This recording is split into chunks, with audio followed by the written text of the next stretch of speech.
Hello and welcome to the CBB Super Show, brought to you by the FTN Network. I'm your host, Walter Waddell, aka Dub Deuces 85. Going on late this evening, doing all of our homework, crunching all of the data, ingesting and digesting and flipping and turning and just analyzing everything possible. We've got brackets, we've got the NIT, we've got the CBI, CIT, we've got everything, man. The big dance, we are doing it all, dropping content galore, a ton of content over on the FTN Bet site and FTN Daily coming out today and tomorrow and all week, really. The top, well, not even the top, but 25 players to watch, which is a free article that I dropped over at ftnbets.com. That just highlights 25 players that I feel are capable of making a memorable tournament experience or moment for us. Those can be, veterans, freshmen, NBA prospects, guys who are, maybe going to work at McDonald's next week. I don't know. Just a lot of fun content there. Am going on late tonight. We'll be back on the rest of this week. Scouts Honor will be on a regular schedule. I have guests for the rest of this week, so that'll keep me, starting at the 9 p.m. PST time, midnight EST, our usual time here. Just a ton of stuff. I was actually working on, the reason it took me so long tonight is I was working on the NIT play-in game slate, which is a 10-gamer for tomorrow on DraftKings and FanDuel. I was working on the projection sheet. Wanted to have all of that in front of me with all the news, injuries, all of that stuff, so that we had the full amount of data at our disposal and give you guys the best possible information. If this is your first time checking out the Super Show, I want to thank you very much for that. Also, thanking the regulars to the program, as they say. Get your seat, your coffee, your donut, pull it up. Everybody come together, veterans of the program and newbies, as they say, and smash that like button. Interactions, engagements, comments, questions, concerns, likes, shares, all of that stuff helps us so much with the YouTube algorithm and everything else. It's all about those algorithm impressions. It helps us a lot. There's a ton of CBB stuff coming out. You just go on to YouTube right now. If you watch even one thing related to college basketball, a whole bunch of people who I've never heard of, and no disrespect to those people, have videos popping up where they're picking brackets and they've got like 1,000 plus views. And honestly, I have no idea who they are. And I don't think most people probably do, but they're just watching that stuff because it has to do with college basketball. I'm very proud of the content that we're providing here. Just on Selection Sunday alone, we did the watch party, myself and Razzle. Thank you for that. And then right after, Mike Cutry, Mike Randall, Gus, who is an amazing machine and partner to Mike Randall. They used to work together in an old site, does fantastic work. And always just like the first day and now today, tomorrow, like we're just going to be doing content, churning it out. So please, the best way you can support me and FTN is continuing to help us with those interactions, those engagements, those impressions. Tonight's show is going to be a little bit different in that we're still going to cover the DFS slate as usual, and that's going to be the 10-game, again, NIT/play-in game slate.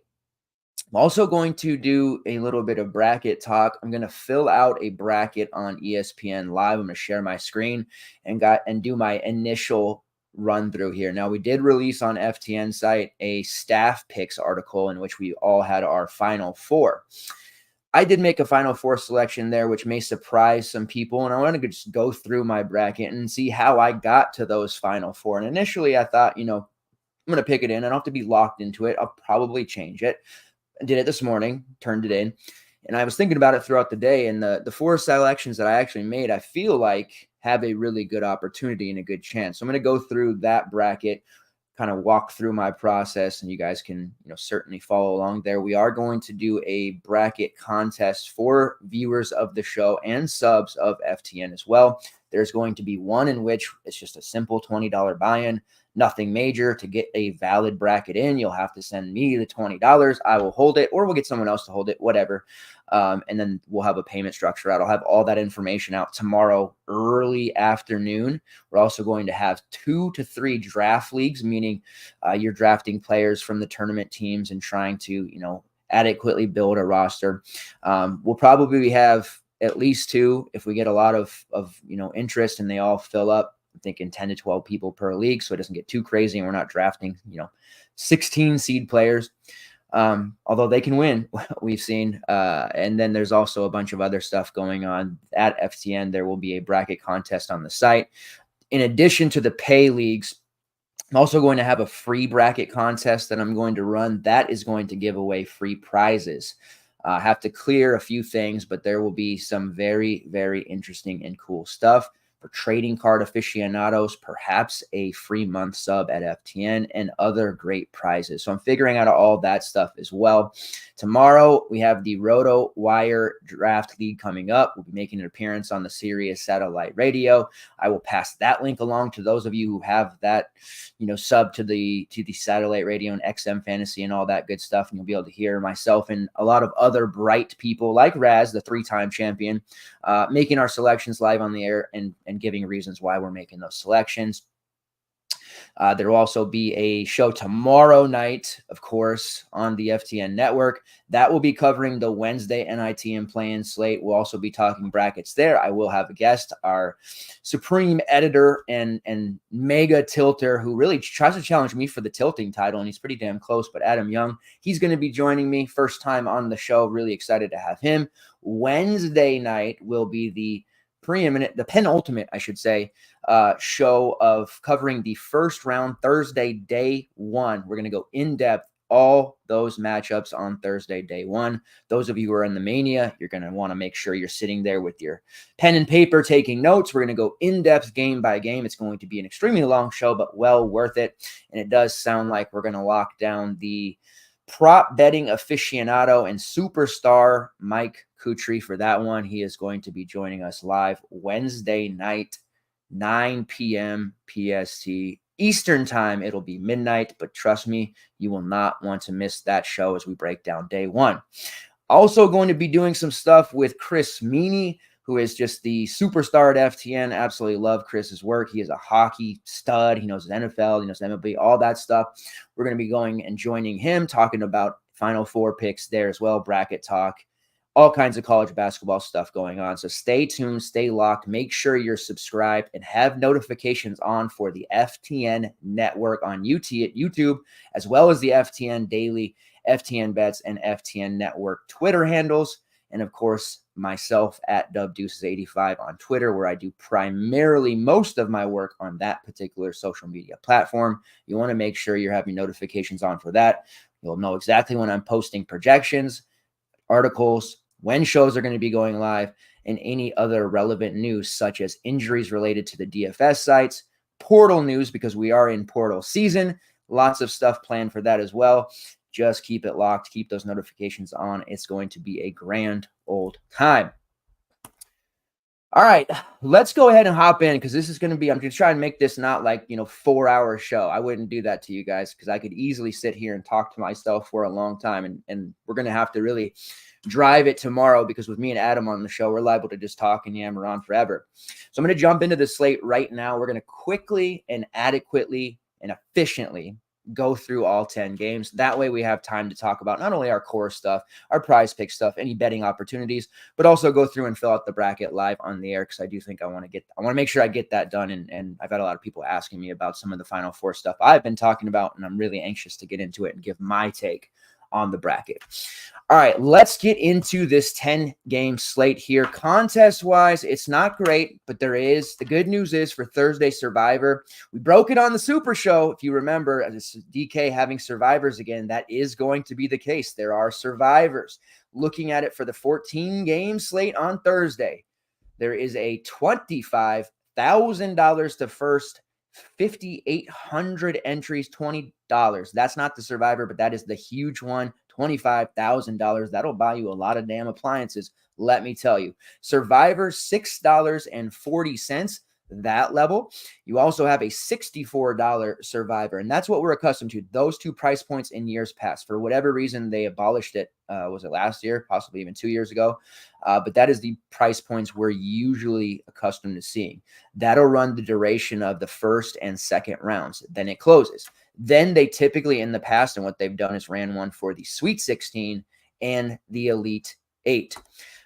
Really just an amazing 50-50 contest. You don't have to get cute. You don't have to be, silly. Just play the solid floor guys. We'll talk about strategy here over the next couple of days and how to do that Survivor. But it is a really, really fun contest. And really the main goal there is to make it to that last day. And then you can treat it like a GBP and try to do your thing and get contrarian and all that. But you don't have to get contrarian in the first or second day of a Survivor. There's also a $3K to first, $44, and that's on the Thursday slate. So there's a lot. I'm going to talk about all this in the next day or two as well. So there's lots of contests, all going to get filled up, lots of opportunities to make money. The best time to do so is these first and second rounds. Contests are huge. There's a plethora of teams. You can get really good players at low ownership, and there's a ton of casuals coming in here trying to see what's up. We can take their money. It's okay. We can give them a handshake on the way out as they hand us their wallet. 10-game slate, what the contests are, the flagship jumper. Just call it the Jam, man. Why do they got to change the names of everything? And just refer to it as Mania and the Jam. It's a $15 2K to first, so that's the big one for tomorrow. I know some of you don't get out of bed for anything under 10K to first, but bear with me here. 2K, I'll take it. There's also a plethora of other things like the 180, a bunch of winner take-alls as usually, the 33, which is a standard 53 size, the single entry $5. So pretty standard contest, what we would normally see on any ordinary Tuesday. So contests are about the same. There are some higher dollar things like the 555, which is a 4-man 2K to first, a 333, which is a 5-man. So there's a couple of higher dollar things to tickle your fancy if that's your thing. All right, getting into it, there are some things we need to know about the NIT and or the play-in games. Specifically starting with the NIT, there are going to be guys who simply, we know teams that decline bids, right? Ole Miss, St. John's, a few others. They didn't want to do it. They want to get right to portal season, rebuilding their roster. Same token, teams that did accept bids, there are going to be players who maybe don't have a future with this team, as in they're out of eligibility. They're going to be, in their minds, entering the draft, or perhaps maybe they're going to be portaling out. So there's going to be players who are regular minutes getters for these teams that decide to opt out. We may or may not get that news well ahead of time. It may not happen closer to game time. And generally, as we get closer to lock, if we haven't heard anything, we can assume we're safe, but that doesn't necessarily mean anything. It won't surprise me one bit to wake up and see guys opting out or deciding they don't want to play. We're already seeing Providence. Rich Barron is not going to play. It's not because he's opting out of the NBA, just has some stuff going on. And Devin Carter, who is dealing with injuries, he is not going to be playing in this game. They are going to be sitting him out. So Providence is going to be extremely shorthanded. They already were without Bryce Hopkins, but that is a primary example of a team here in the NIT that has a minimal amount of players available. They're, of course, going to have to play 5-6 guys. They're all going to play 30-plus minutes, and it gives us an opportunity to play some cheap guys for the Friars that are just not going to leave the floor. So news is going to be crucial for these slates, pretty much as always. Now, we don't have to worry about weird lock times like we did with the conference tournaments, things locking before we got news and just generally getting frustrated. We have a pretty cut and dry, the play-in game starts at 3:40. Then you have a string of games at 4 o'clock, and I'm talking in Pacific time. So bear with me here, all you East Coasters. And then the second half of the slate all locks at the same time, 6 p.m. So we will get all starting lineups and all news and everything just out in front of us, be able to make those decisions. I'll have all the stat broadcast pages pulled up. I'll have, Twitter pulled up, tweet, all that stuff, so that we won't miss any news, starting lineups, all of that stuff. We'll be able to do our thing as normal in the FTN CBB Discord, which I believe is still the most informative Discord in all of college basketball DFS. So that's with the NIT. There's also some injuries to worry about as usual, and the play-in games, especially this first one, Wagner and Howard, these two teams are down a tremendous amount of players. So we're going to have quite a bit of value at our disposal. So getting into it, starting off, we're going to start with play-in game number 1 between Wagner and Howard. Howard is a 3-point favorite, total of 128, one of the lower totals on the slate. You can imagine what is actually the lowest total on the slate, which involves Virginia. What a shocker, I know.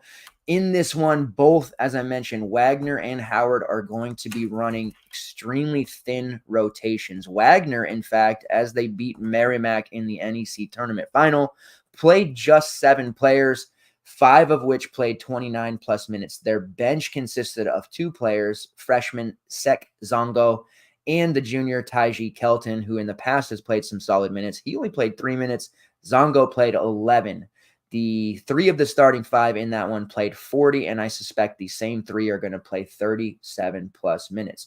That being Xavier Esquera, who was min-priced there, and everybody was like, what's this about? Melvin Council and Tayron Allen. Their other 2 starters for Wagner, Key Lewis and Julian Brown.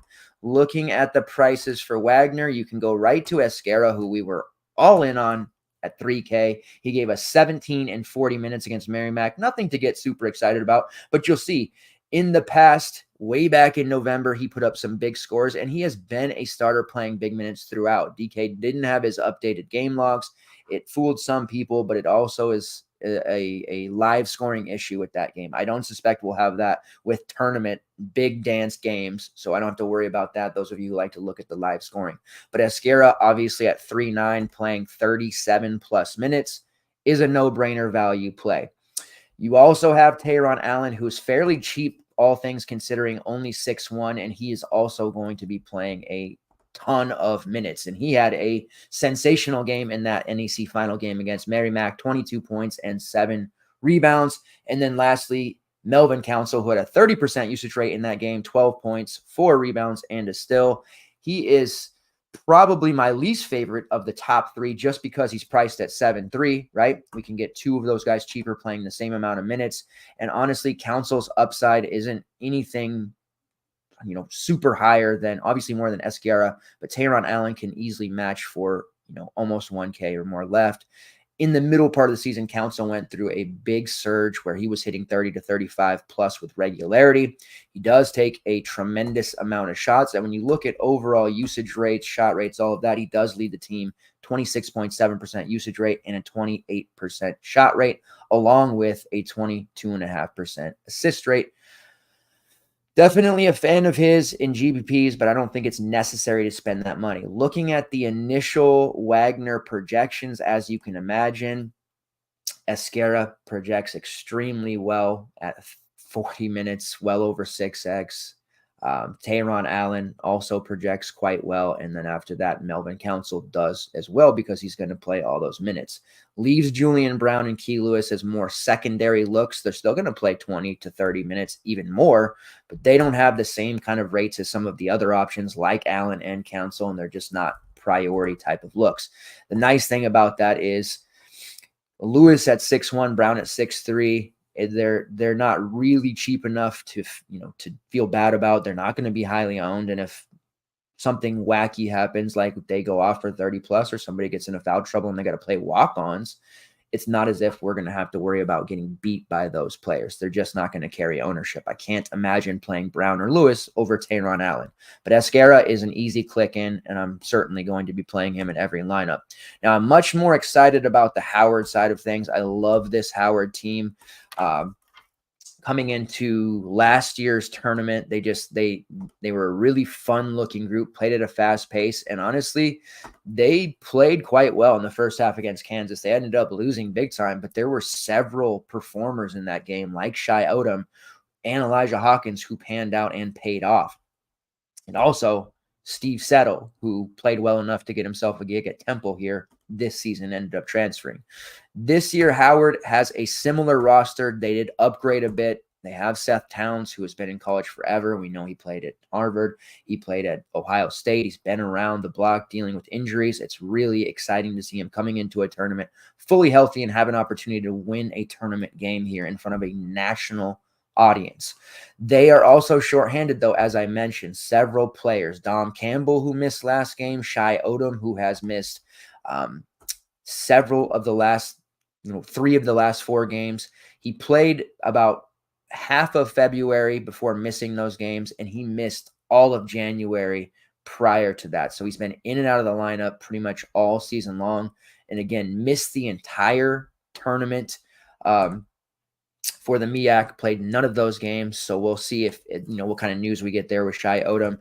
If it comes out, and we'll get that news. I mean, this is the kind of thing where we're not going to miss starters. We're going to have that information for the big dance. It might get a little trickier with the NIT, but we're going to have this news available to us, and we'll have starting lineups out there as well. If Shai Odom is not a starter and we haven't heard much news, it's a simple fade. I suspect we'll hear there, and we'll be able to see if he is warming up as well. They won't have Jelani Williams, who was a big-time player for them back in November and a solid overall option with fantastic rates, but he hasn't played since late December. He will not be playing. So they're down at least 1 to 2 players, possibly 3 or 4, which is interesting. And Jelani Williams doesn't have any injury designations on this slate, which could lead to some ownership there. People just clicking names without paying attention because he does have solid game logs. So looking at the players who we know are healthy and are going to get minutes and are going to, be relatively strong, viable, possibly optimal options on this slate are as follows. It starts for me with Seth Towns, who is at 6'8", a fair price for him. With a full roster, I might not be as keen. Earlier in the season with Howard, we got him at a really cheap price, like below $4K. Howard was on the slate 2 or 3 times this year. Now that they're in a position where they're shorthanded, you saw in the title game there, he played 37 minutes, 5 of 16 shooting, 16 points, 8 rebounds, and we have seen him consistently putting up 20-plus fantasy points in each of his last 5 games. The price is fair, but it's not a, oh my God, that's so underpriced, we have to lock him into everything. So I want to be clear about that. If it comes down to it and you could only use one Howard option that's not a supreme value, just a guy that I think is the best, price not a factor, it would be Bryce Harris, who I absolutely love. Once Jelani Williams went down, Bryce Harris just absorbed pretty much everything that Jelani would do and more. Looking at the overall rates here, he's playing 80% of the available minutes, 25% shot rate, 24% usage rate, right around 37% from long range, a block rate of nearly 4%, and he has a combined rebounding rate well over 25%. So I'm a big fan of his. He is priced at 7.3, which may seem a little bit high to some. I think he actually probably goes under the radar there because there's a more familiar name underneath there in Seth Towns. And at this point, with the way that he's been, talked about by media and stuff, most people will have heard something about Seth Towns, and all during the broadcast, they're going to talk about him. And it's just going to be one of those things where they beat a dead horse. So I think with that being said, most would probably gravitate towards Seth Towns for the discount and a more known name. But I absolutely love Bryce Harris, and I think he has a chance to put up a huge score here. Like, we're talking put the team on his back in the second half, and I think we see him score 30-plus fantasy points at minimum, but there's upside for 40-plus. So I love Bryce Harris there, and I think we can make it work because there's some pretty ugly NIT games on this slate where there's just nobody that projects all that well for me, so I can load up on these first few games that I do like. The rest of the starting lineup, at least right now, sans Shai Odom, is Marcus Dockery, Isaiah Warfield, and Jordan Hairston. That's along with Bryce Harris and Seth Towns. Main bench piece was Elijah Williams. Now, Warfield plays 20 to 30 minutes. It's kind of erratic. I don't particularly love him all that much. He is 4.7K, so there's merit there. Elijah Williams is min price as the primary bench piece. I guess you could throw him out there in a GPP per se. But Dockery at 5.2 and Jordan Hairston at 5.5 both look like solid options. Hairston less so than Dockery. Hairston at 5.5 played 40 plus minutes in back-to-back games, and he's been a relatively solid option. He scored 23 plus fantasy points in each of those tournament games and just absorbed a lot of those Scioto minutes as well. And he's taking a ton of shots, not ridiculously efficient by any means, but adequate. Dockery at 5.2 is the one that we're really going to be interested in because he had a role on this team, even with Odom around and Jelani and nobody injured at the beginning of the season. Dockery was still playing heavy minutes for this team and firmly in that rotation. Now he lacks some of that top end upside, but he's only 5.2. So we don't need him to go out there and drop a 40 ball like we need Bryce Harris to do. We really only need him to put up that 22 to 25 score, which he has been consistently putting up anyways, just off of sheer volume alone, because he's playing so many minutes and absorbing so many shots left behind by guys like Dom Campbell and Shai Odom, as I continue to harp on that. So Dockery to me is the more adequate play of the two between Hairston and him. Have him projected right now at 40 minutes, which puts him right around 4.3x and just in that magic number of 22 to 23 fantasy points. So we could realistically start the slate off in our main lineup with one Wagner play, possibly two, and then two players on the other side of Howard, locking into the play-in game. That'll be scary for some, but prices, opportunity, lack of depth, usage, minutes, all of that stuff dictates that we need to mini stack this game. Absolutely don't want to argue against that. Just do it, as they say. There are some leverage opportunities in this game. Possibly, like I said, with Bryce Harris, we'll ever look at South Towns. So it's going to be chalkier, I believe, but there are ways to get a little bit different.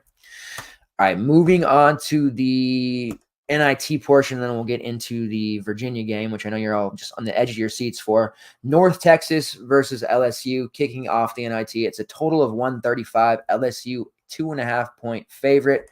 Now, let me get clear here. I don't like anyone on the LSU side, but I do think, and one of the other things I want to harp on here, because I saw some quotes, which we'll talk about in the Kansas State game, from Jerome Tang that said they want to play some of the younger guys, the more inexperienced guys, get them some of that big staged experience, for next year when they hope to right the ship and be back in the big dance once again. So there's an opportunity for multiple players, teams, coaches to feel that same way. And I want to be careful with using too many upperclassmen on NIT teams unless we have definitive news that they're going to play for sure or they're not going to play at all going into these situations. Like, you wouldn't want to play Will Baker in this one. I think his minutes are going to be drastically lower than what maybe we're usually accustomed to seeing. And even towards the end of the season in the SEC tournament and last 3 or 4 games, his minutes were trending down anyway. So it doesn't make a lot of sense to think that he's suddenly going to play 35 minutes in an NIT game. There's a good chance that he decides to not play at all. We still have the injury situation with Jalen Cook. Well, I guess he's suspended. So he's probably not going to go. Trey Hannibal, Jordan Wright, some of these other upperclassmen, they'll probably see upper 20s minutes, but they're over 7K. They just aren't that interesting to me. And North Texas isn't a good matchup for them. Even though North Texas wasn't able to secure a tournament bid, still a stout defense and a team that really plays at a super slow pace under Ross Hodge. They didn't do a lot offensively. They weren't able to close the deal, and they lost a lot of games early. St. John's, Boise State, Mississippi State, Fordham, and on a neutral floor, this same LSU team, believe it or not. They did lose that one 66-62. It was a very close game. It was a balanced effort from LSU. Jason Edwards scored 22 points off the bench. He's now a starter, key cog for them. Reuben Jones, John Buggs both scored in double digits. It was a competitive game. I think that we will see yet another competitive game, but I do lean towards North Texas winning this game, and I feel pretty confident in saying that they will, even though it's going to be a true road game experience. 2.5 point spread is pretty low. I think North Texas wins this game outright. So it is a betting opportunity there for me.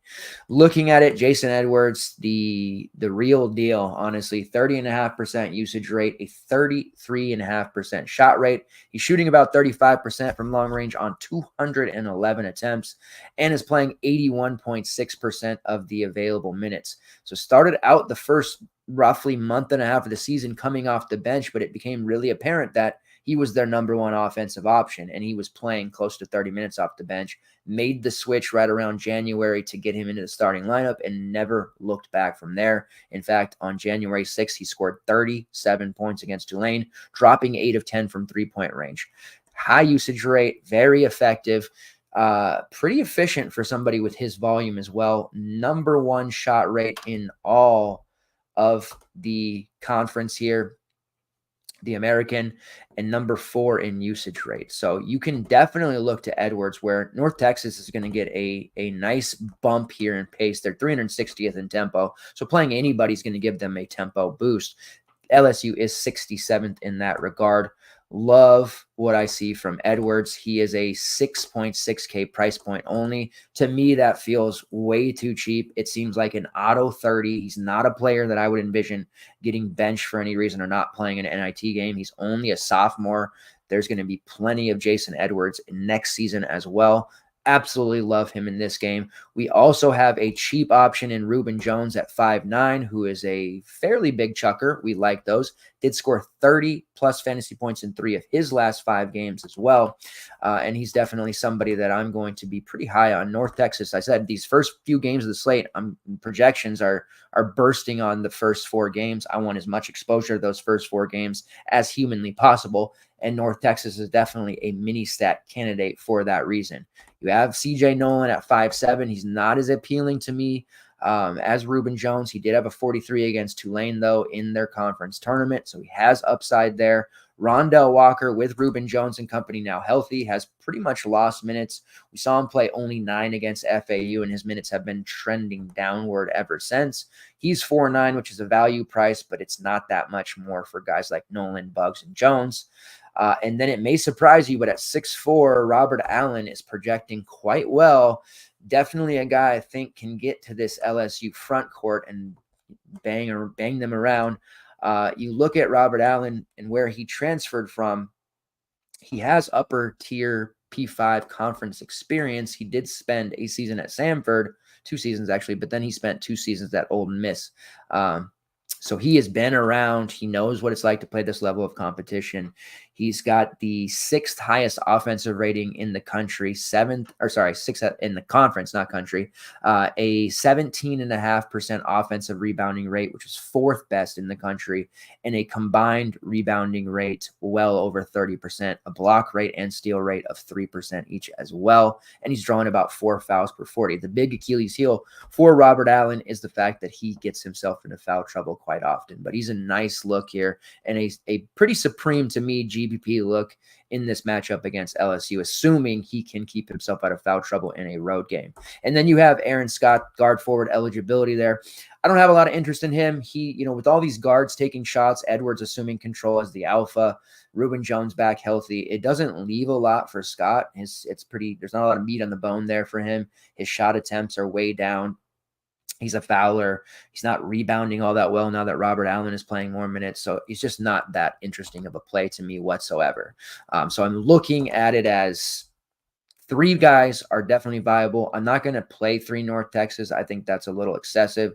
Don't foresee that being a optimal maneuver by any means. And I think you only need to play 1 for sure, possibly 2. Let me get this guy's pulled back up here. But it starts with Edwards, who I feel is way too cheap there at the 6.6 price point, projects extremely well. Robert Allen as a GPP look, and then it would be Reuben Jones for me at the 5.9 price, being a borderline core play, all alt lineups type of play that I think I want to have major exposure to, like 70-75%. I'm that high on this North Texas group. On the LSU side, I mentioned, there's some younger players here I think could get some minutes. I'm a little bit worried about guys like Hannibal and Wright. We could see Mike Williams, Jalen Reed, perhaps Tyrell Ward playing additional minutes. Ward at 5'5" is probably the most intriguing. He did play 30-plus minutes in his last 3 games, but this matchup against North Texas just isn't that good for LSU, and I feel like they might struggle a little bit here. And I'm also have to at least question to a degree some of the upperclassmen's motivation for a opening round NIT game as well. All right, next game on the slate, we're going to be talking about Boston College versus Providence. a total of 138. Now, Providence, as of now, is on DraftKings a 3.5-point favorite, but I felt like that would drop more. Apparently, it hasn't yet. But not having Devin Carter, not having your mega star, all usage, plays every minute of the game, and then a guy in Rich Barron who has really kind of worked himself into a key rotational piece. I mean, this is a really big deal for them to be this shorthanded. Now, granted, Boston College is a pretty soft defense. You can rack up points against them. So I guess it makes a little bit of sense there with ravenous Providence fans. But at this point, I've got to feel like Boston College just wins this one outright. This is going to be a 6-man rotation, possibly have to go a little bit deeper with some of their lesser used guys that they just, or never used guys, I should say. But we're probably talking about a starting 5 of Josh Oduro, Jaden Pierre, Ticket Gaines, Corey Floyd, and I would say Garwi Dual. This will be a great opportunity for Dual to play 30-plus minutes. He has looked, there was a little bit of Providence talk in our Discord today. In November, the first month, and there was talks about him being a potential first-round pick, extremely raw prospect, turnover prone, didn't look comfortable at all. The speed of the collegiate game definitely got to him, and he just really hasn't done a whole lot here. So this will be, like I said, an excellent opportunity for him to play additional minutes and work through mistakes. Nearly min price at 3.3. As long as he starts, I got to assume he does. What other options are they going to do? I guess they could play, Rafael Castro in a somewhat bigger lineup next to Oduro, but I have to feel like Dual is the one that's going to absorb those Barron minutes, or at least some of those Carter minutes / shots that are going to be missing. Oduro there at 8.4. He's got to be considered an elite play. They'll have to try and play him 39 to 40 minutes. Foul trouble is always going to exist when you're facing a versatile big like Quentin Post of Boston College. He's not a priority play, which may surprise you. I think a lot of people will go straight to the Providence stack. He certainly projects well. Right now I have him at 36 minutes, but I want to kind of stick with these cheaper options here, whether that's Jaden Pierre, who I think is probably the best play on Providence, honestly. 5'4", and I think he's going to play most of the game, and I think he will absorb a lot of those Devin Carter shots that are going to be missing. You saw Pierre in the Marquette game in which Providence was live. They were fighting. He took 16 shots, hit a couple of threes, was very clutch there, bricked a bunch of shots, I know, early on, but he was looking confident, and he's going to have the green light to shoot here. He's taken double-digit shots in 4 straight games, in fact, and in the tournament, 10 plus in 3 straight during their mini Big East run, which include his best performance of 15.7 assists in the win against Creighton, in which he scored 31 fantasy points. So I think Jaden Pierre is the guy that you want to use here. Ticket Gaines is cheap at 5.2. The issue I have with Ticket Gaines is he's been playing a ton of minutes already and shots, and he's just not that efficient. He will get peripherals, which will kind of make him a little safer at 5.2, but I fail to see the overall upside there for him like I do with Jaden Pierre. And then we get into the Corey Floyd, who's 3.8, Garwi Dual, 3.3. Now, these two guys, when Providence lost Bryce Hopkins, they had turns as starters, right? Floyd kind of got in the starting lineup, then Dual, and we took chances on them. Neither one really were able to separate, and it got to the point where, yes, these guys are cheap all the time, but they're just not playable. Floyd did play 27 minutes against Marquette. He took 7 shots, and he had 15 fantasy points, which is certainly viable here at 3.8, but another guy that I have to question if there's any true upside there. His best game, at least of the last 2 months, came in February 10th against Butler, in which he knocked down 6 of 15 shots for 20 real points and 31.5 fantasy points. So off of sheer volume alone, that there might be a path here for Floyd to hit a big 5x plus number. As it stands, I have him at around 37 minutes. It would be hard for him not to put up 18 to 20 at minimum playing those kind of minutes. So he's going to project at almost 5x, right? Dual at 35 minutes, which may be an aggressive projection, but he does have a decent upside based off of talent and just flashing in small spurts. We haven't seen a truly complete game out of Garwi Dual, but he does have relatively strong assist rates. His block and steal rates are very solid as well. He can rebound a little bit. And I really want to see him play the entire game and just let him work through all of the mistakes here. And I think there's a good chance that happens here. I think Providence will be motivated to try and win this game, but they're just going to have to play a lot of raw guys or guys who just don't have that top end talent. So I'm a little bit leery of playing multiple Providence guys. I think one of the popular moves, chalkier options, will be to mini stack this team simply because more people will feel comfortable stacking Providence than they would Howard or Wagner, and more people are going to know about Providence's situation. So with that being said, I do expect to see 2 and 3 man Providence stacks in a lot of our contests for our opponents. I'm going to be using Jaden Pierre. I feel pretty confident in that. I think a lot of people would just go straight to Odoro, Garwi, or Floyd, and then probably Pierre as well.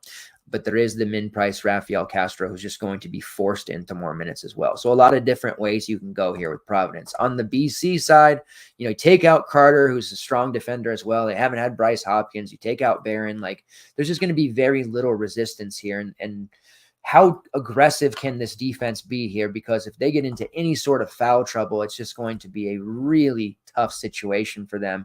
BC had a nice little end of run season there where, they looked like they would be capable. That what they had the overtime loss to Virginia, it looked like they were, primed for a possible ACC title run the way things went. Very convincing win over Miami, very convincing win over Clemson.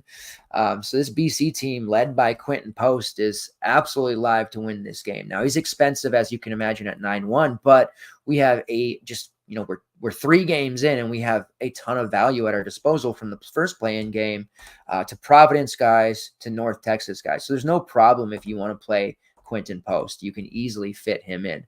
Versatile, blocks shots, grabs rebounds, hits threes. I don't need to really yammer on about this team or him. You know what you're getting with Quentin Post.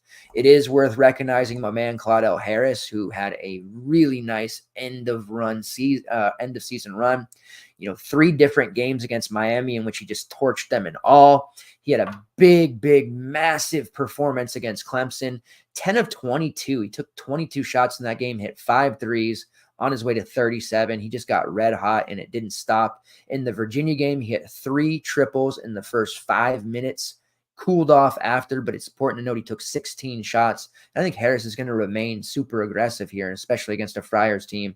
It's going to be playing, backpedaling a little bit, trying not to be overly aggressive, without being a matador defense, if you will. But I love Claudell Harris here, and I think a lot of people will be hesitant to go there. The price of 6.5 is very good. He doesn't project like super great. He's 4.1x, but that's one of those plays where it's looking at total season. I think he's absolutely in, play to put up 30, 35 here.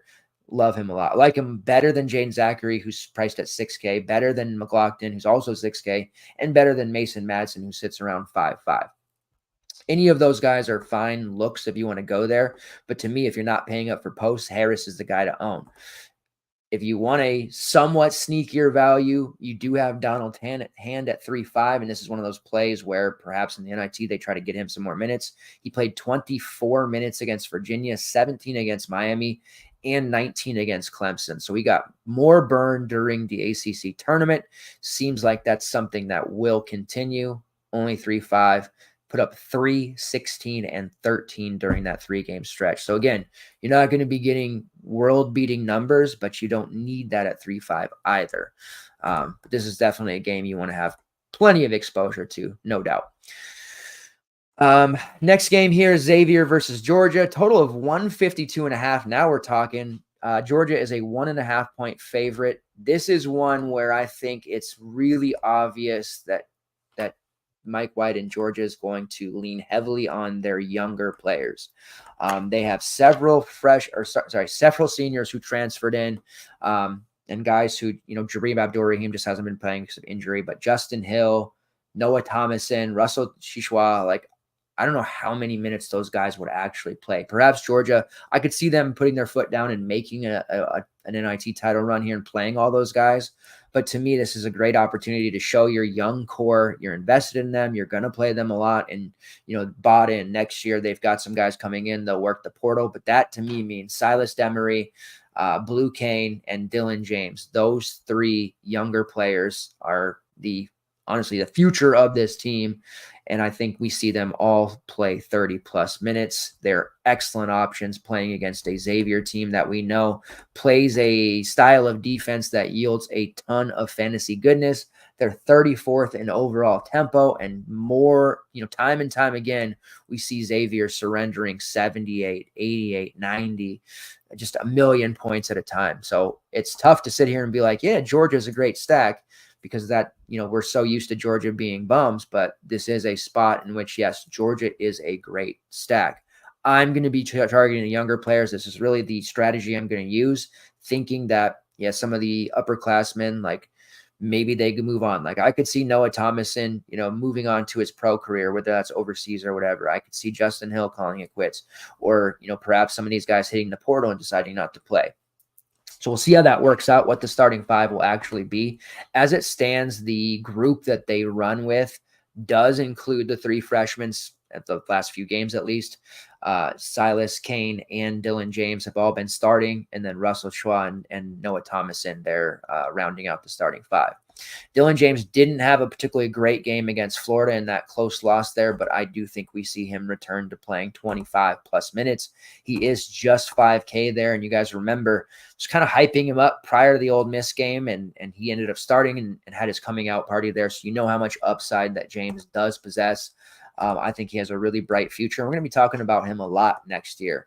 Overall, looking at his rebounding rates, they're nearly 20%. Usage rate approaching 20% as well. Block rate over 4.5%. He's shooting about 33% from long range. Still a raw prospect, but when he figures it out, look out. We saw Blue Kane flash some major upside in the SEC tourney alone.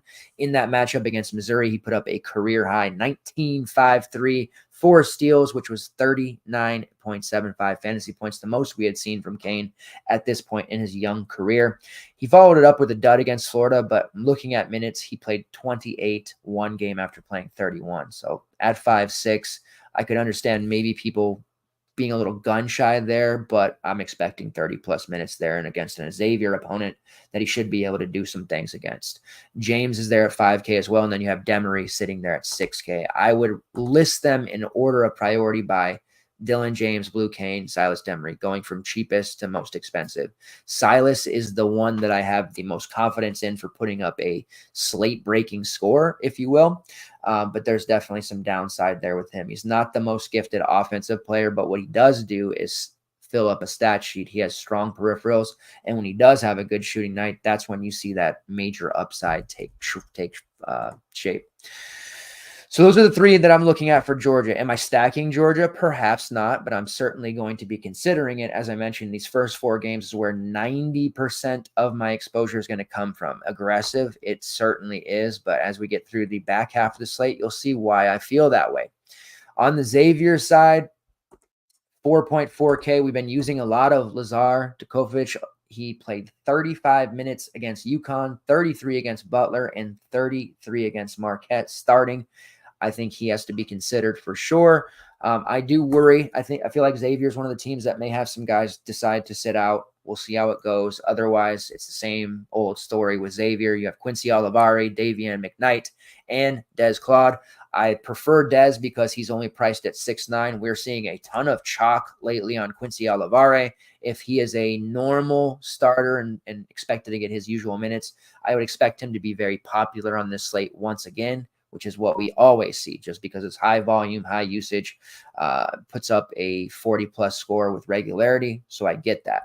I want to take the discount with Des, but we might not need to go here because there are so many cheap options in the first few games. We might just have the salary to go up and get Post, or perhaps, somebody like a Reese Beekman, Bryce Sanford. There's some interesting upper tier price plays here that we can look at. The rest of Xavier, Abu Osman is 4.9. It's hard to use him on the road or otherwise. Fouls just derail him constantly.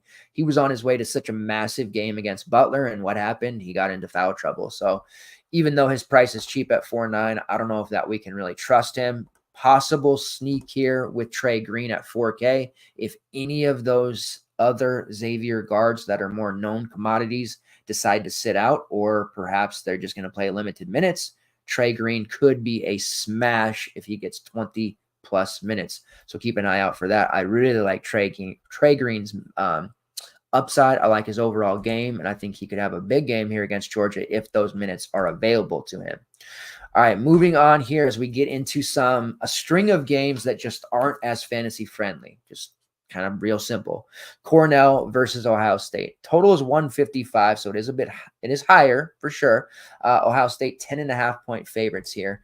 Now, I don't like anyone on Cornell. Ordinarily, I'd be all over a team like Cornell, right? Like, I love the Ivy League. They have fantastic overall depth with their teams. They have studs, and DFS-wise, there's plenty of players coming out of the Ivy League. And there's a reason we see grad transfers come out of the Ivy and go to P5s all the time.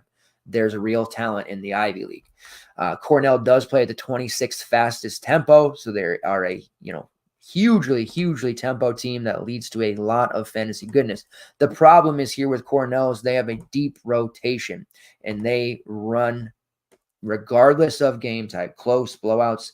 You're going to see 10 plus guys play and double-digit minutes, just the way it is. The starting group will be Nazir Williams, Chris Mannion, Isaiah Gray, Cooper Norad, and Sean Hansen. All will play 20 to 30 minutes.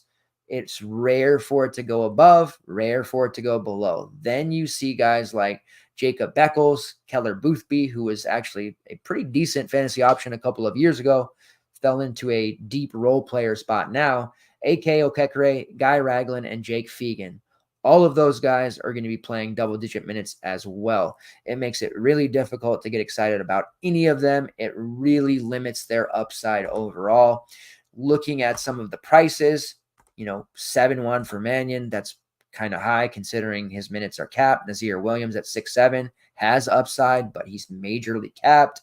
Ragland at 6'3", no thank you. There's just not a lot to like here. The one player you'd want to use, Chris Mannion, is just too expensive at 7-1, especially when the potential for him to play 20 minutes only is actually really quite high. So I'm not going to be using the Cornell side. It's a nice bump for Ohio State guys. A player like Bruce Thornton, who's priced at 7.6, is an excellent play. Again, we have so many cheap options available to us. Some of the lower tier teams or teams that maybe DK isn't accustomed to, people don't know very well, they're just mispriced. There's situations where there's no depth. They got injuries, suspensions, what have you. So Bruce Thornton at 7.6, ordinarily I might, on a 10-game slate, look away from Bruce or feel a little bit agitated about using him, but I'm actually quite comfortable paying 7.6 for Thornton on this slate in this matchup, in which I think he could very easily coast into 40 fantasy points at minimum. Same can be said at Roddy Gale. He's a steep discount at 6-1. He hasn't shown the upside, but his minutes have been trending in the right direction. And I think this is a matchup in which we could see a mini takeover from Roddy Gale. So I think it's a sneaky look there for Roddy, and I'm certainly going to have exposure. Jamison Battle, don't like the price of 7-1 for him. We've seen his upside. He had 45 against Nebraska. He had 37 against Iowa, but then we saw a string of sub-20 fantasy point performances. But he did put up 21 real and 27 fantasy against Illinois in a close loss in the Big Ten tournament. Don't mind Battle, but it's very clear to me Thornton and or Gale are the better looks that I want to be using. As far as the forwards go, for Ohio State and secondary players like Evan Mahaffey, Dale Bonner, don't have any interest there in those guards. Scotty Middleton, perhaps as a starter, and if we think he's going to get a lot more minutes, he's somewhat interesting.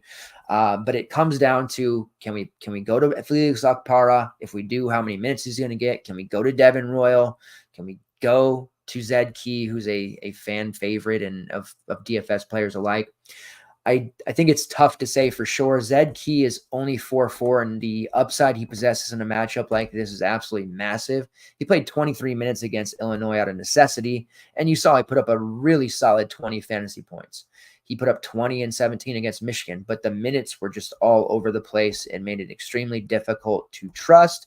And as a non-starter coming off the bench, there's just no way to sit here and say, hey, today Zed's going to play 25 minutes. Coming off the bench, he might not check in until the 11-minute mark. It's really tough to say. Cornell is a horrible team on the glass.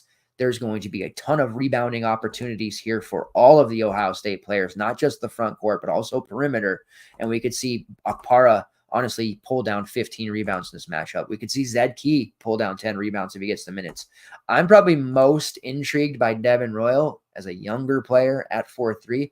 I think Royal is the next, productive big man for Ohio State, and we're going to see a lot of him next year. So it's tough to say. I'm going to want to dig in. I'm going to be doing the message board thing, looking for news. Maybe the starting lineup gets a shakeup.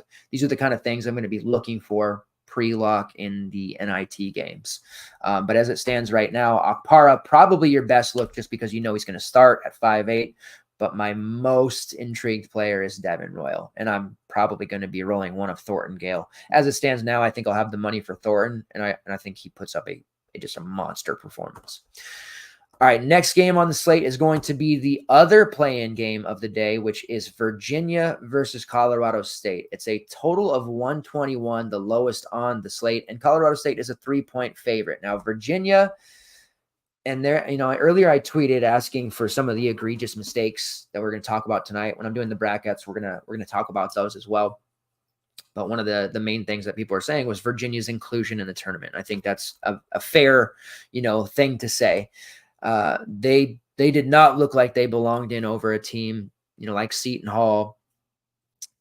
Oklahoma, you could probably argue. Indiana State with their net ranking. St. John's, Virginia's inclusion just seemed very, very sketchy to me. And it's going to be a tough thing for the committee to live down if Virginia just goes out there and gives a lame duck effort here against a very good Colorado State team. And say what you will, I know the Mountain West got shafted with their seeding, which is kind of the general consensus of the public. But this is going to just give it a good opportunity for the Mountain West to smack an ACC team here. As far as Colorado State goes, there's just way too many more appealing spots to use. We're not getting huge discounts. We will have the salary available to us. And Isaiah Stevens is exactly the type of player in March you want to look to in props and DFS and everything else.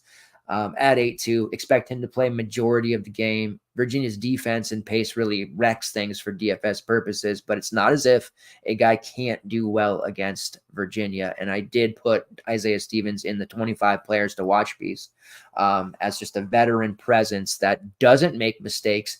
He's so efficient. He can score in a myriad of ways. Defenses, if they double him, he'll just drop a dime.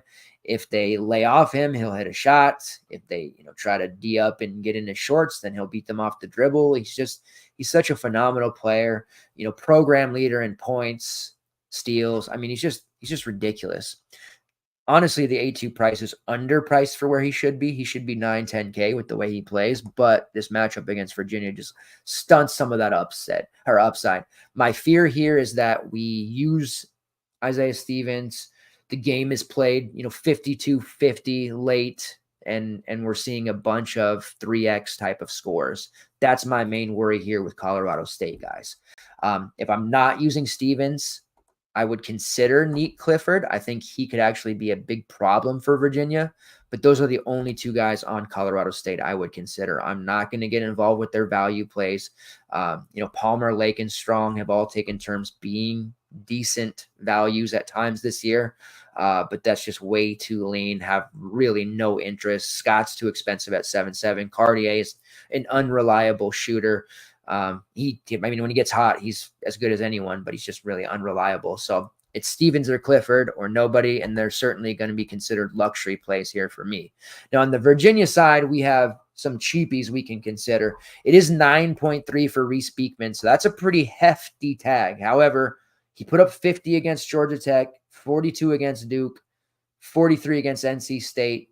So he has shown some massive upside recently and playing quite literally the best basketball of his career to date, taking a ton of shots, being aggressive, flirting with a triple-double. I mean, shoot, he had 11 assists against NC State, 11 assists against BC, 9 against Georgia Tech. So he is just dropping a ton of dimes, and he's one of those players right now where he's either scoring or he's assisting on the score. And when you get guys like that, you definitely want to have shares of them. We can get there We have the technology, we have the salary savings available to us, but I am a little bit leery. Now, worry about Beekman getting clean looks here against that Colorado State perimeter, but he's certainly a guy that you don't want to full fade here on this slate. Projections wise, Ryan Dunn always projects well. He's still cheap, even though he's gone up a little bit at 6'4", played 38 minutes against NC State. Not a big score. While Beekman's out there scoring, McNeely's out there scoring, we are seeing Dunn give us stocks, rebounds. He's not going to give us a ton of actual points. We're looking at 8 to 10 real. So he has to do a lot of his work, in those other categories. He's getting up there in price to where the overall upside is down, but he is a rather safe option, and the uglier the game, the better for Ryan Dunn. I don't like Isaac Neely. He's priced up here after putting a 32 on the board against NC State. He hit 5 triples. You saw against Georgia Tech, he hit 4. That's where he's at his best. If he's knocking down shots, he's making value. We had him in the mid 5K range, but just that little increase in price to 6'2" makes him far less appealing to me overall. We saw huge chalk on Jake Groves the last few slates. BC, he went nuts, 33 points in 35 minutes. 15 and 11. He was only able to play 13 minutes against NC State. The front court of NC State stuffed him in a locker. He couldn't even be on the floor because he's just not a elite rebounder there. Against BC, he was falling into long rebounds. DJ Burns, Mo Diarra, they control the paint. They control the glass. Jake Groves, no soup for you. A more appealing option for him against Colorado State is he will not have to deal with a front court caliber like NC State's here against CSU. So he might be back in play. For me, I'm looking back to Tane Murray at 4K. He's a value option that I like. Now, he was priced at near min price at 3.3 the last couple of slates, but he's played 22, 28, and 29 minutes over his last 3 games, and he's taken 6, 9, and 10 shots over that span as well. He's going to give us almost nothing when it comes to peripheral stats, but that's okay at 4K. He's still cheap enough. Offensively, with his shot attempts, he can pay off this 4K. We're talking about 15 to 16 fantasy points at most, but there might be that slight blip up to 20. And at 4K, I think a lot of people might overlook him just because he doesn't have the most appealing game logs. But it seems to me like he's heavily in this rotation and will remain there. And the nice thing about that last game for Virginia, which it did lock before a lot of people could make any moves, I ended up going on Tane just because I needed to value that slate, but he did end up getting the start there and playing that 29 minutes. He had been trending in the right direction because of the minutes he played off the bench in the prior two, but getting that start against NC State, I think we see that continue. He has played better than Andrew Rohde, who just seemed a little bit overwhelmed by the upper tier competition in the ACC, and Dante Harris, who's just having a lot of trouble staying on the floor whatsoever because of his putrid defense. So Tane Murray is the one that I want from Virginia here. I don't hate the idea of Beekman, Stevens, Neek, Clifford. Not stacking them, playing maybe one, but it's more of a, hey, I have salary left over. I can get Isaiah Stevens in. Yeah, let's do it. I'm not starting my lineups with him. And that might be a hot take of sorts, but I'm just not starting there. All right, next game on the slate, another one that just is not appealing in the least. Richmond versus Virginia Tech. Now, it has a total of 143.5. To me, I feel like that total, the under, might be live. Virginia Tech is a 5.5 point favorite. Now, Richmond hasn't been on the slate a ton since the beginning of the season, so I will take some time to talk about the starting 5 and the rotation and what that looks like.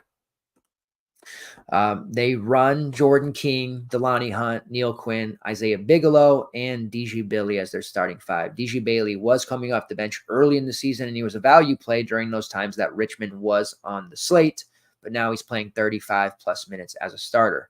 Off the bench, it has shrunk significantly. They have suffered some early season injuries to some players, and they basically run an 8-9 man rotation.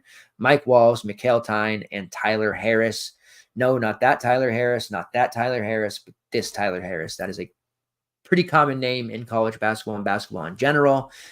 This Tyler Harris played at Western Carolina for a few years before grad transferring over to Richmond, and he's been thrust into more minutes. Not interested in any of those guys. They are near min, or Harris is min price. Tyne is near min price. Walls is near min price, but none of those guys are interesting, especially when we have guys on Wagner and Howard cheaper that are going to actually get guaranteed minutes. When it comes to Richmond, really the only interesting option to me is not Neil Quinn, who's almost 8K, but it's Jordan King at 7.4. He has major upside and should be considered the de facto alpha / leader of this team. 87.5% of the available minutes, which is 60th most in the country, 26% usage rate, 27% shot rate, and he's a top 100 3-point shooter at 42%. Just a absolute killer. Earlier in the season, King, he was a guy we rostered a lot. Well, was Richmond on the slate like 3 or 4 times in a row during those non-con tournaments. He had a very questionable first half against Boston College, kind of burned some people, but he followed that up with a 33 against Colorado and a 38 against UNLV. So a very good and productive and profitable early season for Jordan King. And he has been fairly consistent throughout the A10 season. So I like him for sure. If you want a Richmond guy, he's just about priced where he should be at 7.4. It's neither overpriced or underpriced. It's just right. So I don't mind that. If you want to go there, you do have a slight price decrease in Isaiah Bigelow, who's at least capable at 5'7" of putting up 25, 26. DG Bailey, like I said, he was a supreme value early in the year just because he was getting so many minutes. Priced at 5'2", he's not that interesting, but playing 35 plus minutes, he can get into 20s. Certainly a guy that you can get to, again, one of those last man in types. Virginia Tech, you're very familiar with them. Sean Padula, Hunter Couture, Lynn Kidd, MJ Collins, all of those guys. Interesting options. Padula is almost 9K. I don't hate it. This matchup against Richmond, I don't feel like he's going to be able to, he thrives in those kind of faster pace spots. Richmond's 219th in tempo. Defensively, they're a top 30. Like, it just doesn't feel like a great spot if it turns into a muck it up, drag it out, rock fight-esque type game that Padula would really thrive in. Same goes for Couture, who's primarily going to rely on his shooting ability. He's been bricking his long-range shots a lot. 4 of his last 5, he's been under 35% from long range, but he's still chucking 5, 6, 10, 6, and 3 attempts in each of his last 5 games.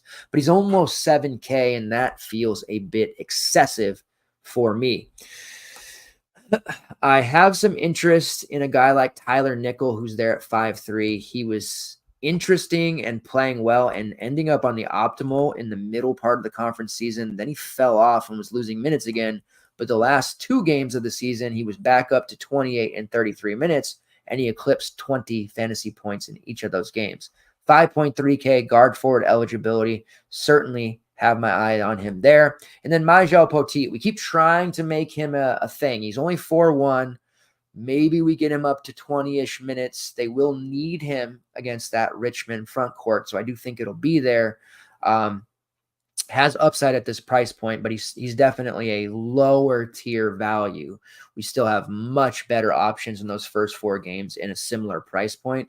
It just doesn't make a lot of sense to use him there. But I think he could absorb some of Robbie Barron's minutes, and especially if Barron gets into foul trouble or it turns into a situation where Tech wants to get some other guys some looks, some additional minutes, some spots where a guy like Poteet might make sense to even give him a surprise start. We'll see how it shakes out. Him and Lynn Kidd have to this date been splitting the front court minutes along with Barron, so none of them are that interesting if the status quo continues. All right, next game on the slate here, Minnesota versus Butler. This is a total of 147.5. Butler 3.5 point favorites.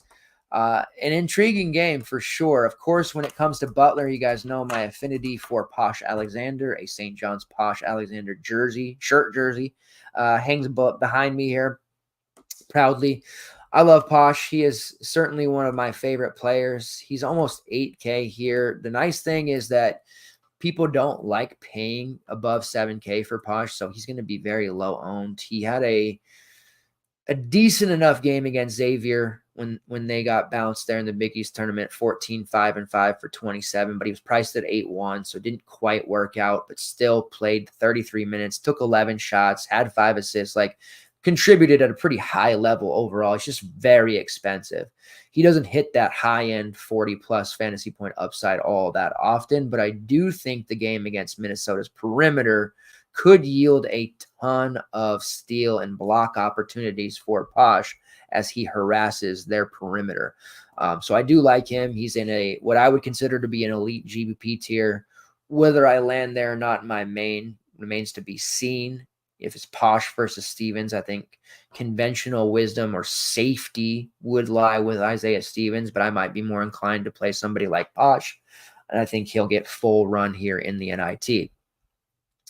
The rest of the rotation there that is typically viable for fantasy purpose: Jamil Telfort, DJ Davis, Pierre Brooks, and Jalen Thomas. Off the bench, we could see some extra minutes out of Finley Bizjack, who's only 3.7. I am intrigued by him. His minutes have been trending in the right direction, and he's somebody they like quite a bit. Landon Moore, who is min price, saw 20-plus minutes in the Seton Hall game and St. John's. Now he's gone back to playing less than 15, but this could also be an opportunity where maybe he sees a spike as well. Just have to be at least having that in your mind. If you're running multiple lineups, being prepared for some of these teams in the NIT that have some upperclassmen to potentially run some of their younger guys out just for that exposure, that experience, like we've heard Jerome Tang say. On the Minnesota side, it is a, tough team to really trust. They have been pretty rock solid when they're at home DFS wise, but the consistency just hasn't been there when they've stepped away. Dawson Garcia is 8.3, which is a fair price for him. I rarely look to him, but there is going to be a huge opportunity there with Minnesota's front court options being rather lackluster. They might not be able to take advantage of the clear DVP that is sitting there before us. Front court players against Butler have succeeded quite a bit. Now, Dawson Garcia, known more of a kind of, Euro style perimeter big where he likes to step out and take threes and all that, right? But he is a capable rebounder. He has a 17.2% defensive rebounding rate. And this is absolutely a type of game with full run in which he could put up a double-double. So I don't hate that price for him. You are getting a nice little discounted 6.8K for Elijah Hawkins, who is basically playing the entire game out of necessity as Minnesota runs a 6-7 man rotation. So I like Hawkins there.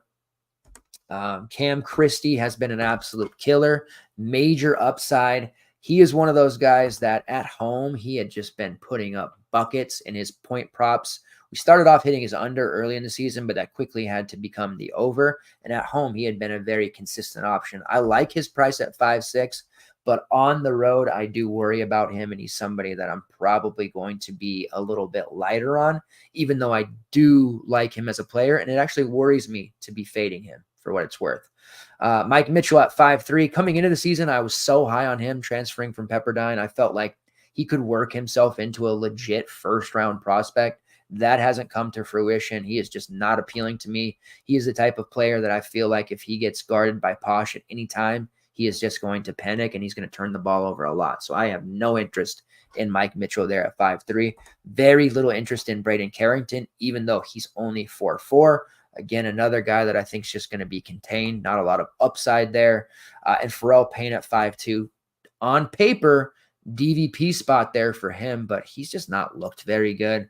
In and out of the starting lineup, turns the ball over a heinous amount, gets into foul trouble, ends up rebounding poorly, even though he shouldn't. Like watching Minnesota games, I often find myself wondering why he gets minutes at all. So I'm a little bit worried about Pharrell Payne. He had 36 minutes against Northwestern, but a lot of times you just see him play low 20s, and that's where I have him projected at right now. So it's not very imaginative, but Garcia and Hawkins to me are the two best Minnesota plays. Go figure, right? Garcia should be able to assert himself in this game, and I think he puts on a show of sorts and puts up a relatively large number there fantasy-wise. All right, next game here, USF versus UCF. Very clever of the NIT to pit South Florida versus Central Florida. Now it's 140 total. UCF is a 5-point favorite, and I'm a little bit leery of that. I think this is a nice betting opportunity here. Haven't mentioned a ton so far in this slate, but I do like betting USF. I felt like South Florida, like they didn't have the metrics and the numbers and the strength of schedule to be able to survive an American Conference tournament loss. Losing 93-83 to UAB, that was tough, but UAB is just hot as balls, right? But South Florida has this kid, Kashawn Pryor. If you haven't got a chance to watch him play yet, those of you who grind DFS in the Discord with us, you are well-versed in Kashawn Pryor. Whether he starts or not, he is just a ridiculous player. I feel like South Florida is building something here, perhaps, and I'm hopeful that he stays and plays another season for them and Amir Abdur-Rahim. But there's going to be some very big tampering stuff. I know they say they can't tamper, but there's tampering that goes on before guys go in the portal, and Kashawn Pryor is going to have some P5 teams knocking on the door, banging on his line, as my son would say. Kashawn Pryor, 24% usage rate, a 25.9% defensive rebounding rate. We're talking about elite rebounding numbers. 3.5% block rate, 3% steal rate, shoots 35% from long range for good measure on 98 attempts. So he has that going for him. And he draws about 5.5 fouls per 40. Love Kashawn Pryor. It was a little nerve-wracking in the game against ECU when he didn't start. There's been a few games recently in the last 10 where he's come off the bench randomly, but he played 18, 30, and 30 minutes off the bench in those times. Played only 22 against ECU, but they blew them out. And in that 22 minutes, he had 10 points, 10 rebounds, and assists, 2 blocks, 2 steals. He absolutely wrecked the slate, only playing 22 minutes. He played almost the entire game against UAB, 18 points, 15 rebounds, 1 block, 2 steals, and 5 assists for good measure. Like, Kashawn Pryor is an absolute animal. As it looks on this slate, there's a ton of guys in that 8K range. You're going to be able to decide who you want to play with the value, and it's just going to come down to personal preference. For me, yes, UCF's defense, it's tough, definitely. They've got big bodies. They've got guys who can draw fouls. But Pryor is a versatile big who can step out and hit the three, as we just mentioned. He took 9 triples against UAB. He took 6 against Tulsa, making 3. Made 3 of 9 against UAB. Made 2 of 4 against ECU.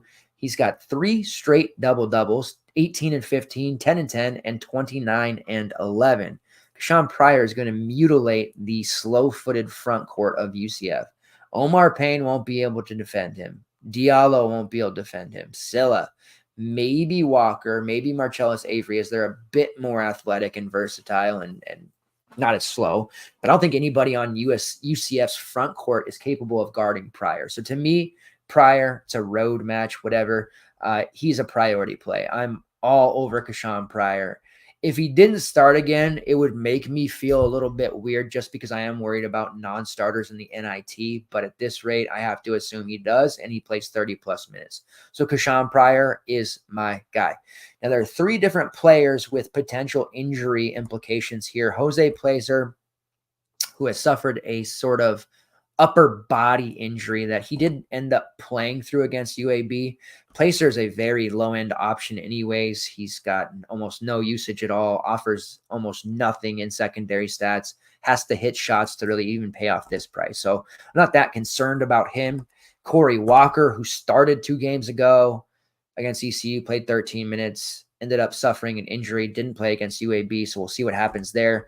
Walker being out is significant for Pryor because it just means there won't be any shenanigans with Walker possibly starting. And then we saw Sam Hines suffer a blow to the face. It took a forearm, or I think it was, to the face. So he was limited, played less than 10 minutes. I don't think he actually misses time, but there is potential here for USF to be down to about 7 or 8 guys, which will thrust everybody available into high minutes, such as Pryor, Selton Miguel, Chris Youngblood, Jaden Reed, Kobe Knox, guys like that. Kobe Knox is really interesting at 5'2". I think he is a very sneaky tournament option, capable of winning you the big, large field GPPs. Put up 22 plus fantasy points in 3 of his last 5. He has been a raw prospect, but he's seemingly developed over the last month and really becoming a reliable piece. Typically, you see him play under 25 minutes, but because of the injuries that have happened in the tournament, their conference tournament, he played 29 and 32 minutes. So at 5'2", anything close to 30 minutes, I'm on board for Kobe Knox. We'll see how that injury news shakes out on some of those guys, but without Placer around taking 20 to 22 minutes, that gives Knox a very solid opportunity at 30 plus minutes. On the UCF side, I almost hate everyone. Hate such a strong word. It's not a family value. That's what we say in this house. But who wants to play Jalen Sellers? Is it going to be chalk on this slate? Probably not. They haven't priced above 6K. Thank God, because he'd been chalk every single slate. I just was, starting off, I liked Sellers coming out of Ball State. He really did good in the non-con, but the last 4 UCF slates have been such a joke because he's been priced below 5.5 and he has been 30% owned in all. We faded him in all but the Houston game, which we got a decent score out of him, but it was tough matchup after tough matchup, and really he's just not doing anything. He's taking a ton of shots, but he's not making those shots. So I'm glad to see he's at 6-1. Matchup is neutral against South Florida. He theoretically could do pretty good against them, but he's just such an unappealing option. Darius Johnson's extremely expensive at 8.5. He's been putting up huge scores. 2 of his last 3, he did eclipse the 50 fantasy point mark. He has been an elite scorer. 22 shots against BYU in their loss, 4 steals. Basically shooting in a similar percentage to Sellers, except he has so much more volume that he is just putting up these huge scores, and he's getting himself to the foul line. So I actually don't mind Darius Johnson if you want to go there. I'm not playing Sellers, and we're going to be able to play at least 1-2 guys above 8K. So if you want it to be Darius Johnson, certainly don't hate that. The plethora of front court options they have make them all unappealing. Diallo at 5.6, that's such an easy fade to me. And you might point to, but he put up 41 against Oklahoma State. Yeah, he did. But if you're chasing that, or the field's chasing that, I'll gladly be underweight. Typically, you're going to see 15 to 18 minutes out of Diallo. He's going to foul. He's not going to score much. He'll rebound, but there's just not a lot of upside there for Diallo. If you're using a front court option for UCF, it typically has to be CJ Walker, who at least we know is going to play the most minutes of that group, even if there isn't a ton of upside there. Now, best overall DFS option, if they were to get minutes, is without a shadow of doubt, Marcellus Avery. Watching this team a lot this year, Avery is the guy that you want if he were to start, or you were assuredly that he's going to play 25 plus minutes. In the non-con, he was very strong. They were missing Walker for a time. Once he got healthy, it bumped Avery out. Avery didn't get those minutes, and that's just basically how it happened. I do think there is merit to using him at near min price there, because he's at least going to get 15-ish minutes here, right? There's upside for more here depending on the foul situations and how everything shakes out. Looking at it, he has a 25% shot rate and 8.5% offensive rebounding rate, and he shoots about 34% from long range. He has a lot of talent. Transferred over from New Mexico State. He's a very capable player. Just there's not minutes available to him, and he's not a younger player. He is I believe he's a COVID senior, so this will be it for him anyways. So I'm just worried he'll end up getting his minutes watered down, but there is a potential path there for additional playing time. And at only 3.3, yeah, he's worth the shot in some alt builds for sure. The only other player I want to look at here for UCF is another upperclassman that's transferred a million times, Antoine Jones, who I really like. I was a big fan of his at Memphis. Thought he would be really big at Creighton, didn't work out. He played 25 minutes against BYU. That was encouraging to see. 13, 6, and 1 for 24 fantasy points, but that is obviously not something that we can rely on here for UCF. Deep team in a okay matchup and prices that try to trap you into it, but still just not very appealing overall for DFS purposes. All right, last game on the slate here is the Kansas State versus Iowa NIT bout, 157 total. That is the highest total on the board in Iowa game. Go figure. And they're favored by 5.5. Now, there was a quote from Jerome Tang. I don't have the direct quote in front of me, but basically it said, and I kind of hinted at it at the beginning of the show, we are going to play some of our younger guys, some of our more inexperienced guys who want to be there and are excited about playing. So that basically to me says that, during practice this week and whatever, guys who are, practicing hard, playing hard, and genuinely excited about playing this game are going to get burned. And that's not to say that like Arthur Kaluma, Cam Carter, Tyler Perry aren't going to be excited to play this game, but I do wonder if those guys are looking to the next chapter of their basketball careers. Like I think Cam Carter probably comes back. Tyler Perry is probably going pro. And I've heard that Arthur Kaluma is projecting as a draft pick. He's at least a top 100 prospect for professional ranks from what I have read. So I think any number of those three could end up playing reduced minutes here regardless. I think Will McNair plays under 20 minutes, and I think David N'Gasson plays under 20 minutes. And I think it wouldn't shock me to see any of those guys, their normal five, which McNair and N'Gasson do come off the bench, but they usually play starter minutes. It wouldn't shock me to see a report where, yes, they're going to play reduced minutes, be limited, or just not play at all. That means we want to be on the lookout for some of those younger players. Day-Day Ames, the freshman point guard, who has been playing a ton and getting a chance to learn behind Tyler Perry. Very valuable minutes and a very valuable player to learn behind. RJ Jones, who has shown flashes as a three-point shooter and a high-volume guy. Dorian Finister, who has missed games. Caleb Rich, another freshman four who has missed time. And Jarrell Colbert, who has been starting and did show flashes only a few weeks ago. There are a ton of intriguing options here on this team. Day-Day Ames and Jarrell Colbert have been starting for a while now, again, while N'Gasson and McNair come off the bench. I think we see a shakeup with the starting lineup potentially. And even if we don't, like I said, I have a hunch based off of what we have heard from Coach Tang that those guys who are their usual starters and upperclassmen see reduced minutes regardless if they suit up or not. Day-Day Ames is 4-2. He's been playing 30 minutes, 29 to 30 minutes in competitive regular season and conference tournament games. He doesn't have a very good fantasy point per minute number. That makes it tough to get super excited about him. But if there was hey, Tyler Perry's not going to play in the NIT game today, Day-Day Ames becomes a huge, huge priority at 4-2. Because he's going to absorb a lot of those Perry shots. Jarrell Colbert at 3-8, like I said, showed flashes. He had 27 fantasy points against Cincinnati just 2 weeks ago, 15-7. It's hard for him to get anything going when he's on the floor because he's just the fifth option when on the court. He doesn't get plays ran for him. He doesn't get shots. He has to get putbacks, and he does have foul issues, and just there's not a lot happening out there for him. But if N'Gasson, Kaluma, or McNair, any of those guys were out, it's a bump to Colbert, especially since he starts, but we would imagine he plays 20-plus minutes. Now, I don't know the story there on Dorian Finister. I don't think there's an actual injury there. He's just been a DMP. He's min price. We saw him play 20 minutes against Oklahoma, 4 points, 6 rebounds, 2 assists. He looked fairly solid there. Certainly an intriguing prospect. RJ Jones, who's 3K. We saw his best game over the last 5 against Kansas, 9 points, 2 rebounds. He had 3 triples against that Kansas team. That was late, though, in garbage time.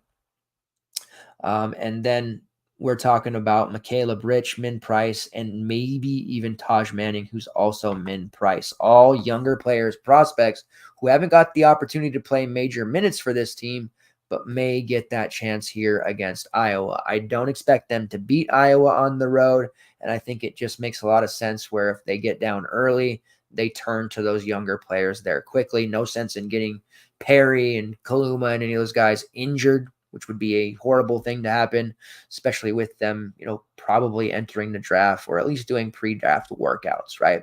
So we'll keep an eye out for starting 5 change news. It is one of the last games on the slate, that string of 6 p.m. games, like I mentioned. And it's really the only one that's intriguing beyond the South Florida UCF game in that group of games. And even if the starting 5 is the same as we're accustomed to, I am going to run some alt builds with those various min-price K-State guys. With Iowa, I think we just see, I don't see McCaffrey doing the same thing that Tang's planning to do. I foresee Iowa just playing their guys, right? Which means lots of minutes for Tony Perkins, lots of minutes for Owen Freeman, Peyton Sandfort. We'll probably see Patty Mack, see his son play more than Ben Krikke, and then Josh Dix, who is really emerging lately and very interesting at that 6'3" price point. I do like Josh Dix. He's become actually one of the more consistent options on this Iowa team, scoring 20-plus fantasy points in 5 straight games, and that's against the likes of Illinois twice, Northwestern, Ohio State, and Penn State. So Josh Dix is somebody that I certainly like. Patty McCaffrey's a value option at 4 or 5. He's played 24 minutes in back-to-back games. He has not been under 20 minutes in any of his last 5 either. Expect him to play. I think Ben Krikke gets the shaft and plays under 25, so he's not that appealing. And I think this is a really good opportunity to see what they can get out of Owen Freeman here and prepared for next season. We've seen major flashes from him. I think he has a very similar trajectory coming, like Luka Garza in the program as well. And I think Freeman, allowing him to play through fouls would be a good thing, but hopefully he can stay out of foul trouble and we get him into that 30, 32-minute range, because he is going to absolutely barrel roll that Kansas State front court, especially if they lean on some of their younger, inexperienced players. Freeman is a youngster also, but he's far more developed than any of those Kansas State freshmen. And then that leaves us with Sandfort at 8.7, a very expensive price, and Tony Perkins at 7.7. Now, I like Perkins. If K-State were to lean on Perry and Carter, like Perkins is going to show up, right? He's going to get into a battle with those guys, and we're going to see a big Tony Perkins game. If it's a lackadaisical effort from K-State, Iowa builds a lead, then we're probably not going to get the elite tier Tony Perkins. We'll see a decent average Tony Perkins performance, mid-20s, which just won't be enough. Now, Sandfort is a tough price at 8.7. You'll get excited seeing against Penn State. He had a triple-double. Remember using him and Freeman during that game. Freeman wasn't as good. Upside is massive. Peyton Sandfort is the bona fide next star, current star even, of this Iowa program.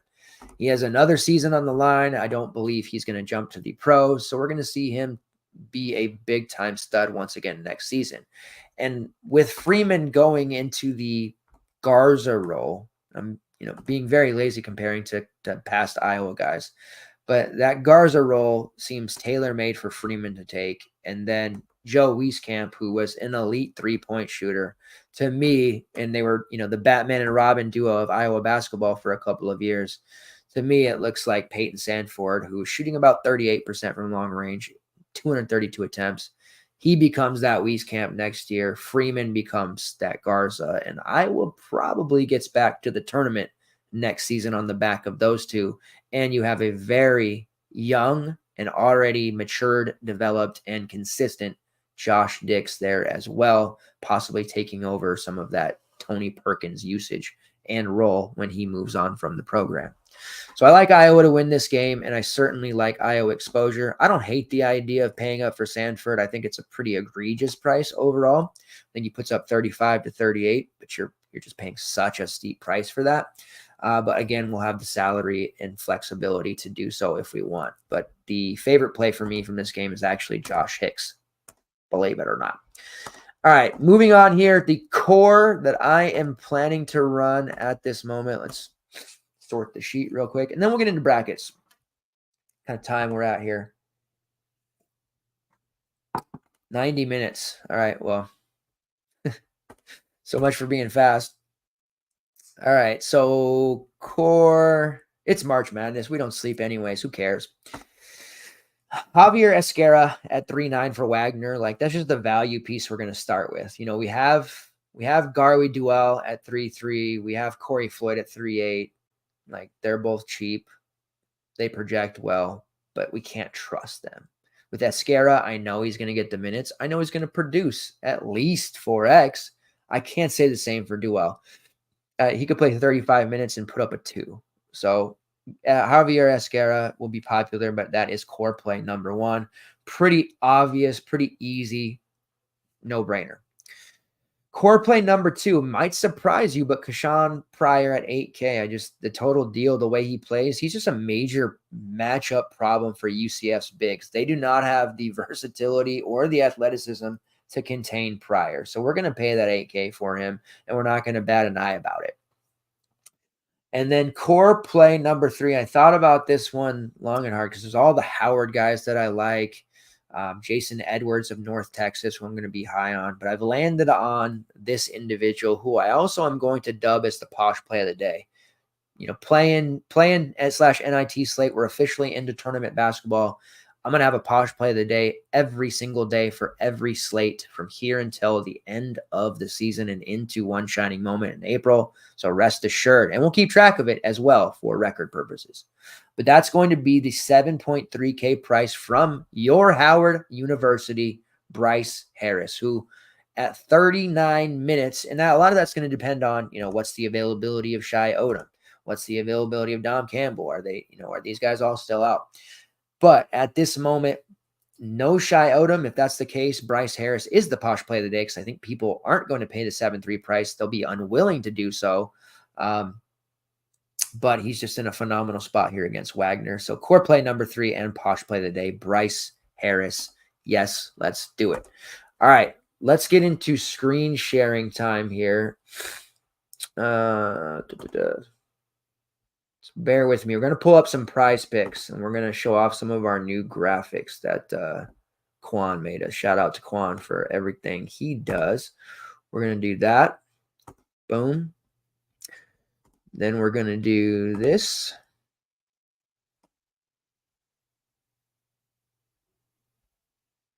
Where are you? There you are. Boom. Boom, boom, bam. Look at that. Look at those graphics. Look at those graphics. All right, let's take a peek here. Let's see what we're working with. So we got the Goblin plays. We got the Demon plays. We got all that good stuff here. Some very interesting. We'll have fantasy points tomorrow. I know I say that every single time, but just making it clear. So Sans Shai Odom, I just love this. I'm so enamored with this Bryce Harris play. Like, I really, really love Bryce Harris. This is the classic posh play spot. It's in the right price range, right around that 7-8K range where people tend to gloss over. And he's just such a phenomenal option there. So I'm taking his over 15.5 points, of course. He took 28 against Morgan State, 16 in each of his last 2 games, 15.5. He's going to be a problem for Wagner, and especially playing the entire game. And if this one stays close, he's going to be a guy that racks up late free throws. 12 attempts in his last game. Over his last 5 games, he's had no fewer than 5 attempts. Just a very easy way to rack up points. We're going to take that over 15.5 number for Bryce Harris and his points. There is also the Goblin play of 13.5. That's an obvious over, so we want that one there. And then this Demon number over 19.5, we're going to take that as well. We did the semi-ladder play just recently. In the Ivy League. Gosh, now I'm going to draw a blank, of course. For Brown, Keno Lilly. Keno Lilly. We had the 13.5, 16.5, and 18.5 overs, and he hit all 3 of those. Very, very good, productive day there on Keno Lilly. So we're going to do the same with Bryce Harris there, taking all 3 of his point props. Feel extremely confident that he hits all of those. All right, moving down the list here just to see. Didn't get the Utah Irvine game on the slate there, but that's not necessarily a bad thing. There's some Wednesday games. I'll keep this to the Tuesday slate for now. Looks like they've only got the play-in games and a couple of NIT spots here so far. God, these are all kind of ugly. I do like the Tayron Allen over 20 PRA just because he's going to have to play the entire game. We've seen him be extremely successful with what he does. So over 20 PRA for him. Ryan Dunn over 15.5. This is tough because a lot of his stats come from steals and blocks, which won't be included in that PRA, but that is a low number for him. I like him to put up a combination of close to 20 there. So that'll be one that I'm probably taking on DraftKings as well. Over 15.5 for Ryan Dunn. And then let's see. There was a rebounding number that I liked earlier. I just want to make sure it's the same.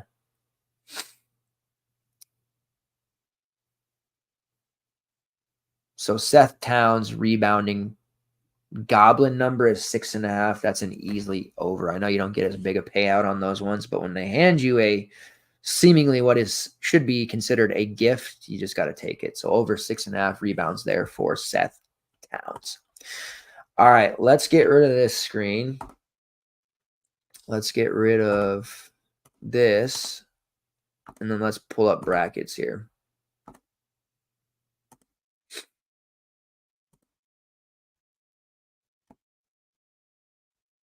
Self-produced show, so, you know. There it is.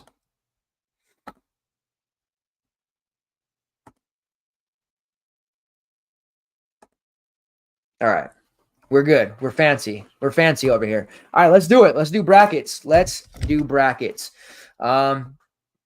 And I won't just drag on. I could be here for another 2 hours, and I don't want to do that to you guys. So I'm going to be very quick with this. We'll start in the East, which is very clearly the region of death. Like, you know, for being the number 1 overall seed, it just, you know, very strange seeding and the way that they put these really difficult teams. Whoever comes out of here is going to be battle tested to win the entire thing. And I do think that will be UConn, which reminds me, we need to bring up the Twitter question of the day here. Let me pull this up. As we're filling out this bracket, I do want to talk about this real quick.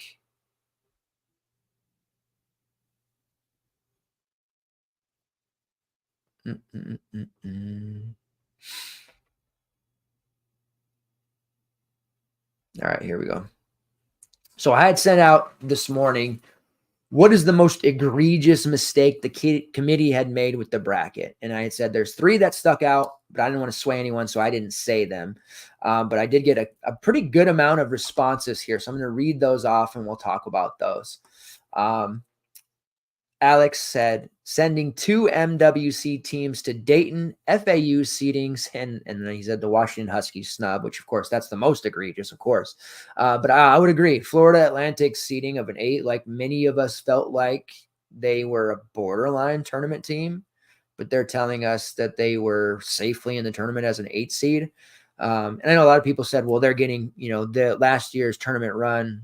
You know, if they hadn't have made that run, they wouldn't have got picked. And that might have been true, but Jesus, if it is, like, holy hell, that's such a bad precedence from the committee. And we know that they do stuff like that, of course. But man, that FAU seeding was one of the more puzzling decisions there.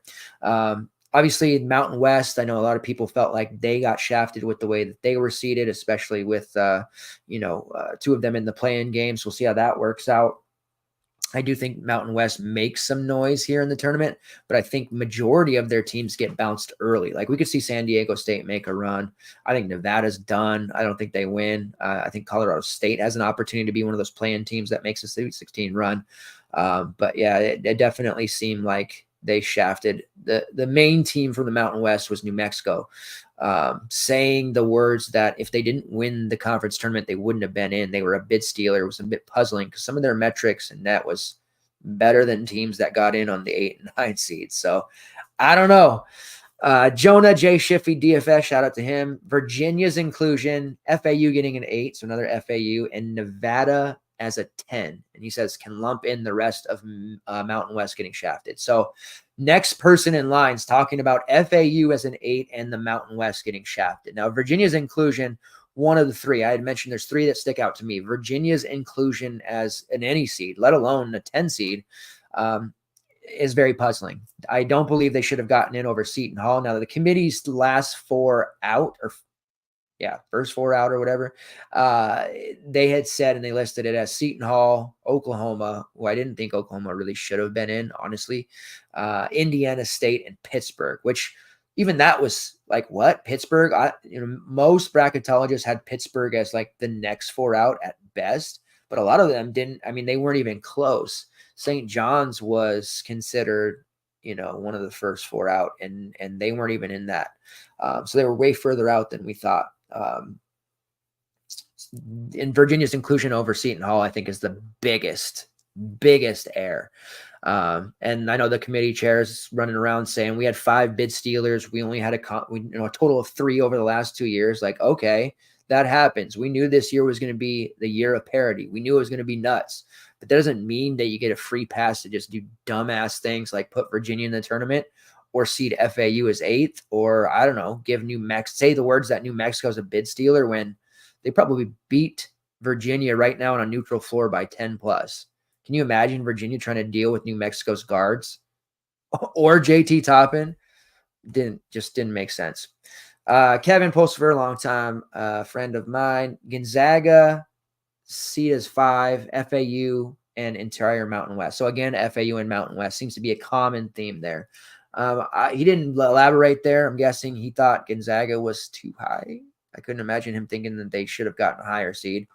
Adam Young, who's going to be joining us tomorrow, says Mountain West disrespect, blind loyalty to Michigan State, and Virginia's puzzling inclusion. So a common theme here, multiple answers here talking about Virginia. Now, Michigan State seeding was something that I thought was rather puzzling. Like, we knew that they were going to get in, right? There was no chance they wouldn't. The committee grift, their quality Q1 wins, whatever. They didn't probably belong in, but there was no chance that they weren't going to get in. They're probably going to get bounced early. Just very, very puzzling with the way some of these were seeded. A lot of answers about Virginia, by the way, like that just, seemed to be a very obvious one there. And then Mike Randall's, the man, the myth, the legend, Virginia FAU like everybody else, but also moving Duquesne's up to an 11 seed to accommodate BYU. BYU can't play on Sundays. So there you have it. Those are the most egregious things that people felt had transpired there. The Virginia one certainly didn't make sense. FAU seeding as an 8th. Those were both the 2 things that I thought were the most puzzling.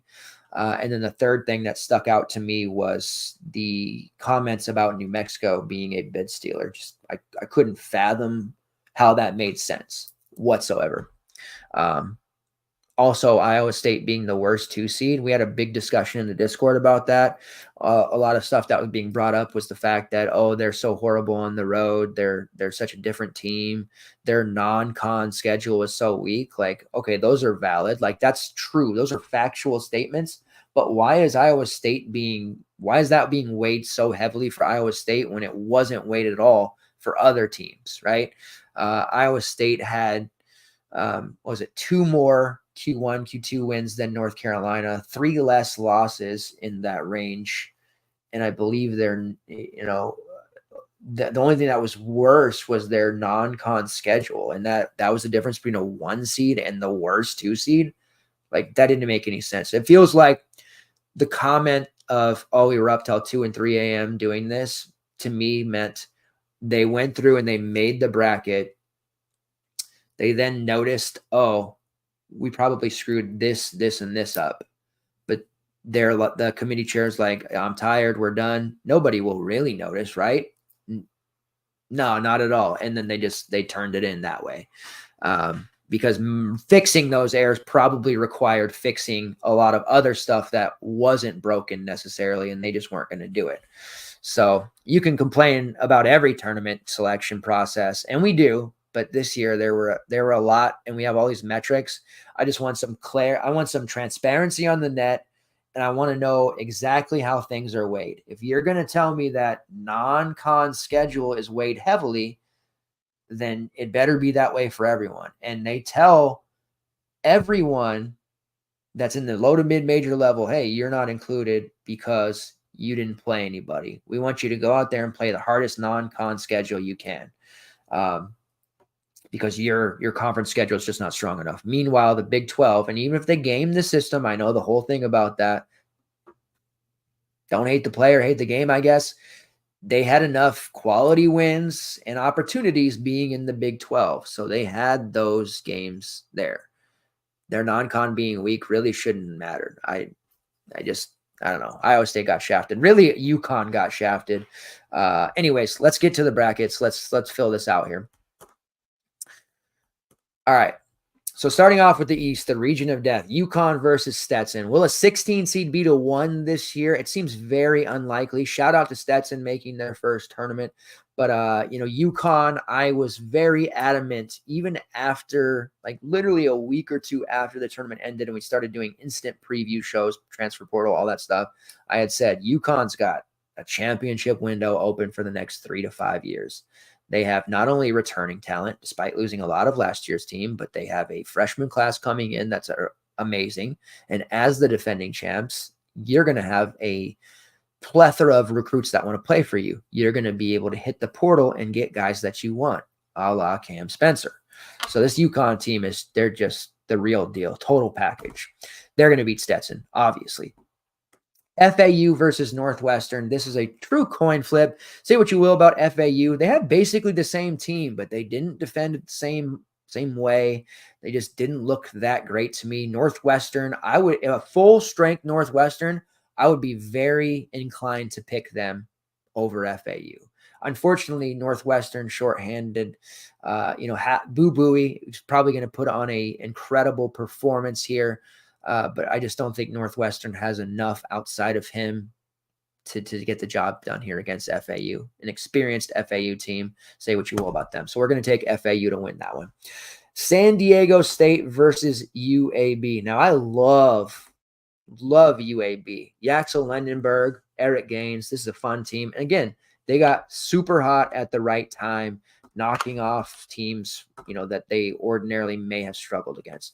Love Andy Kennedy. He was going to do the show last year, but schedules didn't work out. Really happy that he's in the tournament here with UAB. Now, traditionally, you got to pick some 12s over a 5s. That just happens, right?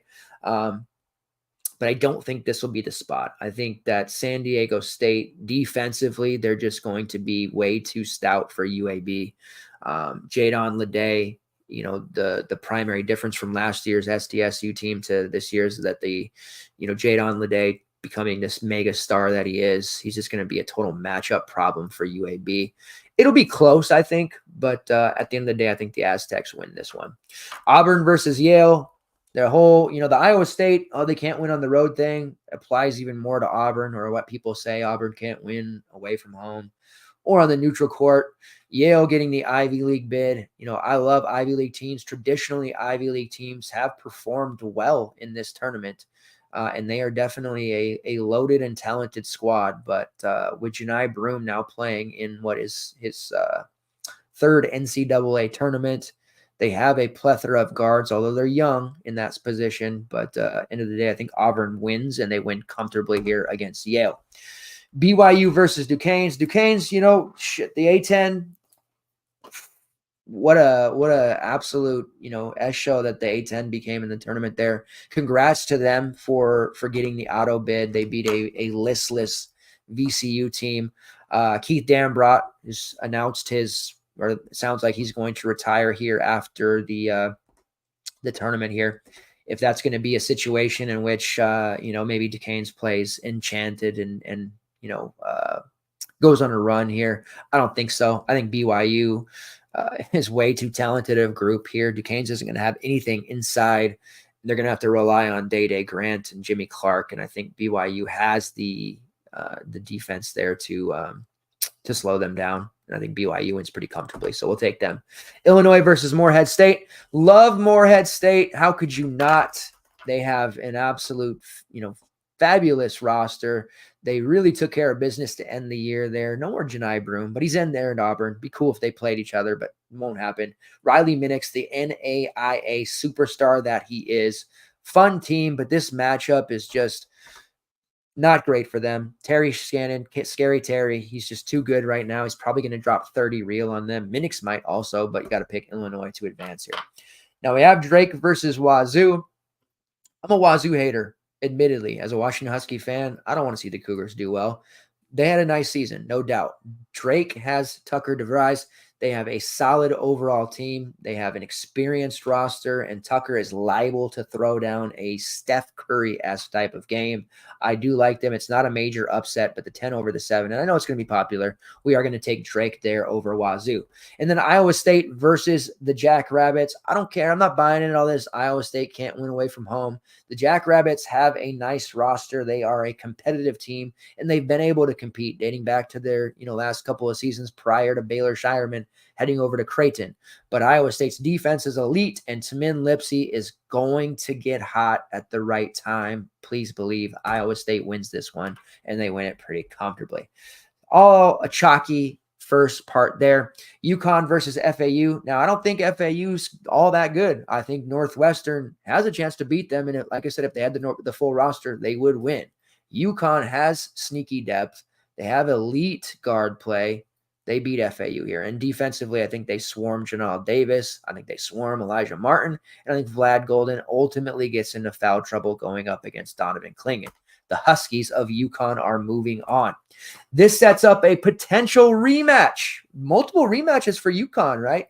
After beating FAU, they could be facing San Diego State. Will they? No, I don't think so. I believe Auburn does beat the Aztecs on the back of another marquee performance by my guy, Janai Broom. So we'll move Auburn along there. Illinois versus BYU. I've seen some people picking BYU. They like what the Cougars offer. I'm not as impressed with BYU. Fousseyni Traore is amazing. I think he is a major matchup problem for Illinois. They may have to play Dane Danger more, but again, the best guards typically lead their team to wins in the tournament. That is scary Terry Shannon in this one. I'm going to advance Illinois past BYU. Drake versus Iowa State. Now, this one, I would love to pick Drake. Like, I could envision Tucker getting hot here and winning this game, but that defense of the Cyclones is swarming. Now, Drake's campus and their fans travel well, just like Iowa State's do for the most part in these areas, and I think that Drake will have a pretty solid fan base for this game. They're certainly going to have it against Washington State. So I think this will ultimately be a close game, and I think the Cyclones will be on the ropes to the very end. But I think ultimately between Lipsey and Kashawn Gilbert, they have enough to withstand it, and they do advance past Drake. Even though I would love Drake to win that game, I don't think they beat Iowa State there. UConn versus Auburn. Now, I have some interesting picks in the other regions, which may surprise you guys. I'm a pretty big leverage guy anyway, so maybe it won't, but I am relatively chalky, even though I'm considering this the region of death with all of these teams capable of coming out, including Auburn. I think I have to continue to stick with UConn.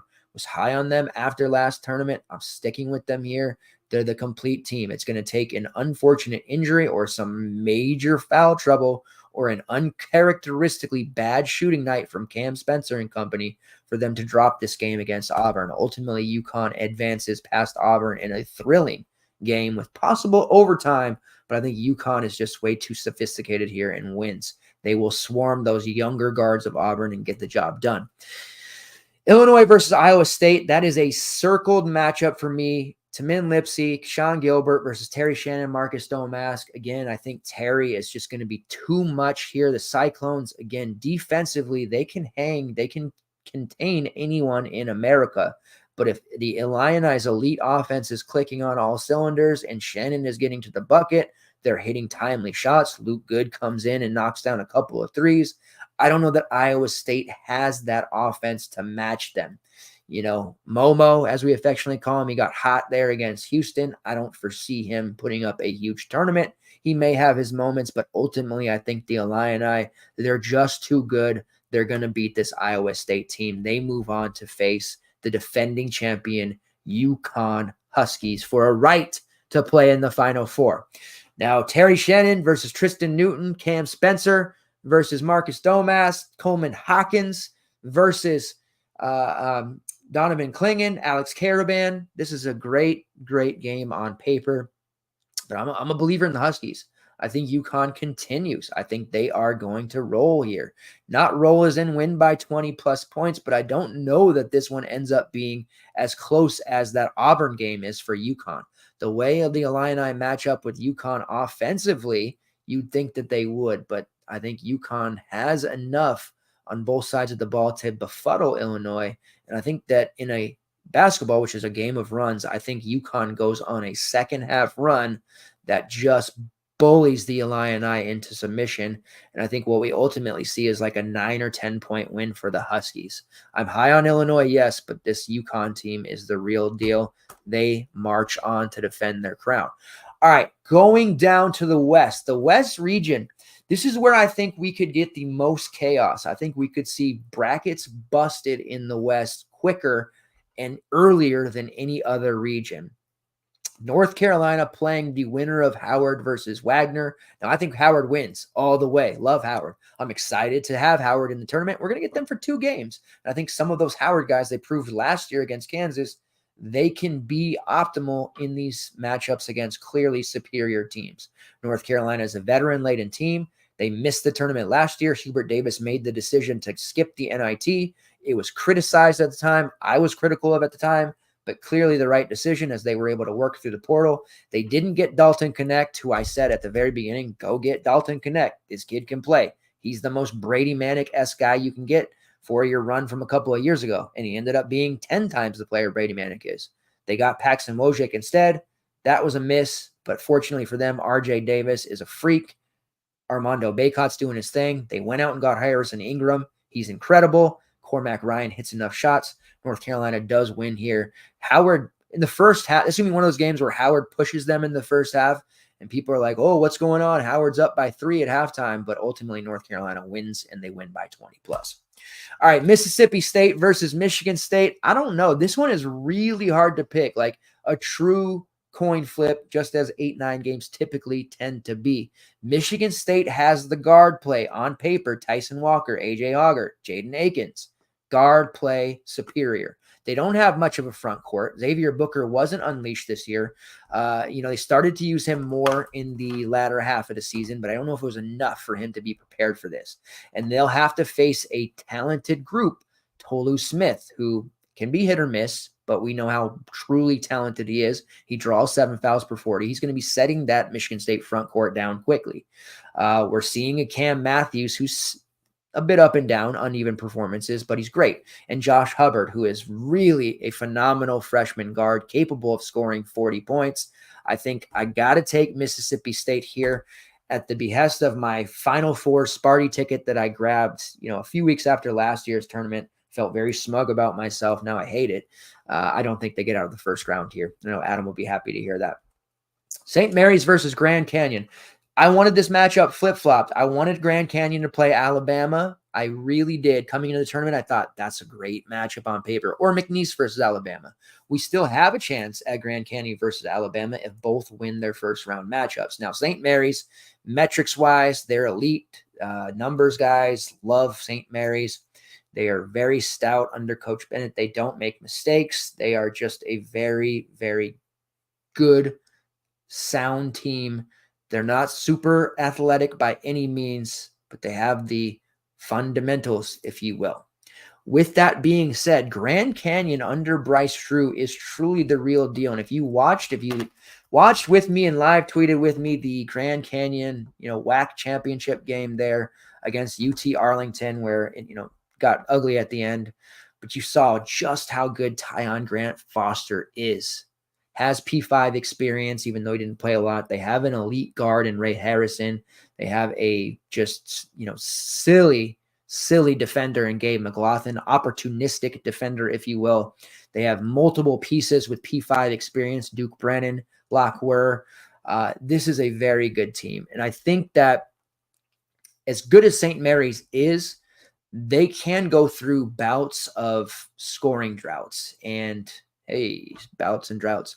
But I think because of that, Grand Canyon has a chance and they can hit timely shots. In that WAC title game, Ray Harrison shot very poorly, 0 for 4 from long range, 5 of 17 overall. That's not going to happen very often for a player of his caliber. Ray Harrison, who started his career at Presbyterian. He is normally a much better shooter than that, and he gets to the bucket with reckless abandon. He scored all 3 levels. St. Mary's will try to frustrate him, but that was one of the worst shooting performances you'll see from Harrison, and he still put up a big game and they won. If he's knocking down shots, Tyon Grant Foster's doing his thing, and they get enough timely contributions from guys like Jovan Blacksher and Luke War, I think they do win this game. And this is an upset that I feel like I'm higher on. There's 2 spots in this tournament at the 5-12 where I'm on the direct opposite of the public. This is, I think, one of them. I'm taking Grand Canyon, the Lopes. Go Lopes over St. Mary's. I do believe in them, and I will be betting them. I'm confident. Alabama versus Charleston, 2 teams that play at an extremely fast tempo, 2 teams that chuck 3 after 3, reckless abandon. Charleston is top 20 in attempts. So is Alabama. Charleston's tempo, they're 59th in the country in tempo. Alabama 9th. We are going to see a lot of points scored here. Defensively, Alabama has fallen hard. I think they put up 90-plus points here, but I think Charleston puts up 85-plus and knocks on the door of a possible upset. Rain Smith, if you don't know who that is, get to know him. He's a 40% three-point shooter on major volume, and he put on an absolute clinic in the overtime game versus Stony Brook. 6 of 15 from downtown, 23 points, 5 rebounds, 4 assists. They go as he goes. They are a very veteran-laden team that's played together for several years, capable of doing the unthinkable against Alabama. However, Mark Sears is a ridiculous player, and I don't believe Charleston has anyone on that roster capable of containing him on the offensive end. It's going to take a really bad shooting night for Bama to falter here. I think Charleston will be in it to the very end, and I think Alabama will at times be behind and on the ropes, if you will. But ultimately, I do think that they beat this Charleston team. Charleston, maybe even a situation where going into the last 2 minutes, Charleston might have a lead. But I do think they make a mistake. They take a bad shot, turnover, whatever, and Alabama will ultimately take advantage of that. So I do have Alabama advancing there over Charleston. All right, New Mexico, the team that supposedly was a bid stealer, according to the committee, going up against Clemson. And this is tough because I've already had people asking me, like, where's your head at with Clemson? Because I'm a pretty big Clemson fan. I have been for several years. I'm the president of the PJ Hall fan club. I love PJ Hall, and I like Clemson. However, I'm not a big fan of Clemson's guards. I don't feel like Joe Girard was the right fit for this team. Jake Heidbreder, who they brought in, but he redshirted. They don't have him, so it's non-factor. Chase Hunter is a decent facilitator, but the problem here is that Clemson can score. That's not a problem, but the problem is they don't defend well on the perimeter, and I don't think they have anyone capable of containing one Jalen House. Jamal Mashburn has been banged up and inconsistent, missing shots, suffering confidence issues, whatever it is, what have you. But he's starting to heat back up at the right time. Jalen House is playing the best basketball of his life. They have a veteran front court presence in Nelly Jr. Joseph, who has come from Iona and really holding his own. They have budding star in JT Toppin. They have elite guard play, which you need in the tournament. Not only do they have Jalen House, not only do they have Jamal Mashburn, but they also have a kid that you really need to know if you don't by now, Donovan Dent, who is in year 2 and has really developed into a strong overall point guard.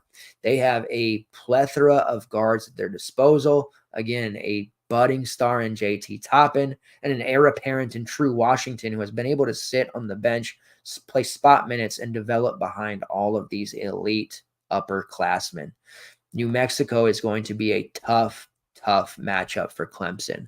I am very fearful for Clemson here. I don't think they have any of the personnel needed on the perimeter to contain New Mexico. PJ Hall may very well put up a 30-15 type of game, but the rest of the production from the team is not going to be enough for what New Mexico is going to do.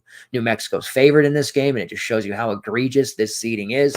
New Mexico does continue with their hot streak after winning the MWC tournament and knocking off Clemson in a thriller.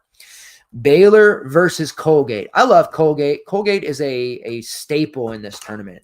And over the last few years, they have been very good to us for DFS, and they have been a fun team. Tucker Richardson has been strong. Ryan Moffitt, Keegan Records, Braden Smith, the Colgate version, not the Purdue version. They weren't particularly great against Texas last year in the tournament, but going into it, they were. And then, of course, they had the game against Wisconsin. Nellie Cummings was on that team, had a 26-6 type of game. They always play well against Syracuse. You got to, respect and love when they put it on Syracuse. A couple of years ago, they had that game against Arkansas. Like, they're habitually a 14-15 seed. They had Arkansas on the ropes in that first half.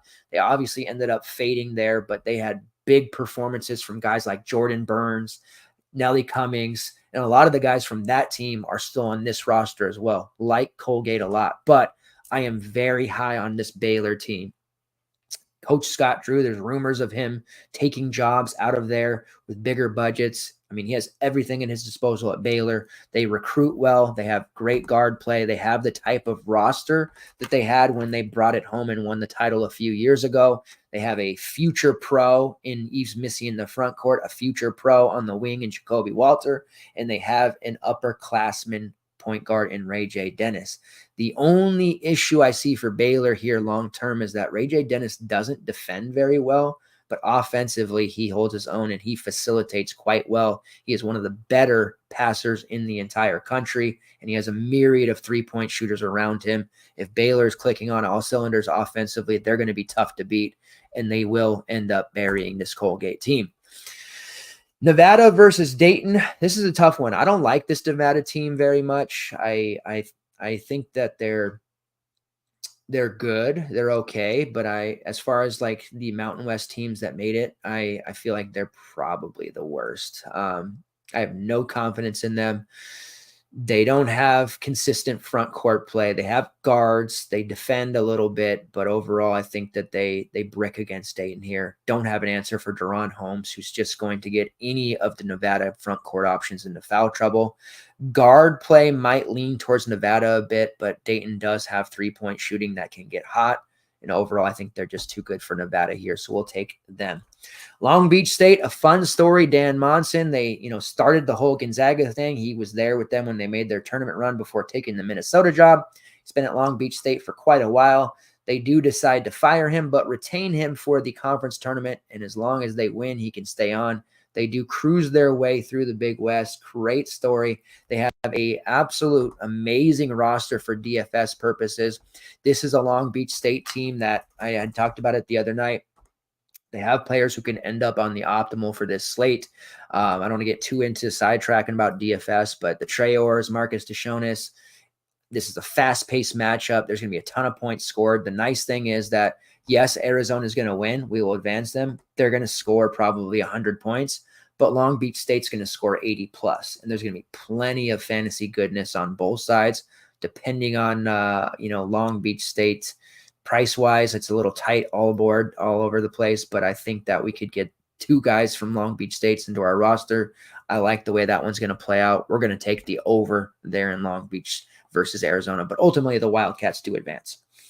All right, North Carolina versus Mississippi State. As fun as Josh Hubbard is and the front court options, Tolu Smith going up against Armando Bacot, that's just a recipe for disaster. Tolu's going to end up on the bench in foul trouble. Cam Matthews is going to get into foul trouble. And I think North Carolina takes this game and utilizes Bacot in a way like NC State does DJ Burns and abuse this front court. RJ Davis will hit his shots. Cormac Ryan will contribute. Harrison Ingram will own the glass, but this will be the Armando Bacot game of the tournament. They do beat Mississippi State and advance there to the Sweet 16. The matchup that I want and have wanted since, weeks now, thinking about tournament matchups.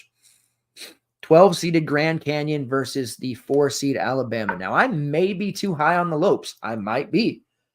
Alabama can't defend. I think Charleston has them on the rope several times, like I said. Now, going up against Grand Canyon, this is going to be a fun one. I think they can take advantage with Nick Pringle if he can stay on the floor and some of their front court options. Bama definitely can get it done there. They have a great running mate for Mark Sears and Aaron Estrada. They have a up-and-comer in Rylan Griffin, and they have Grant Nelson, who can score in a myriad of ways.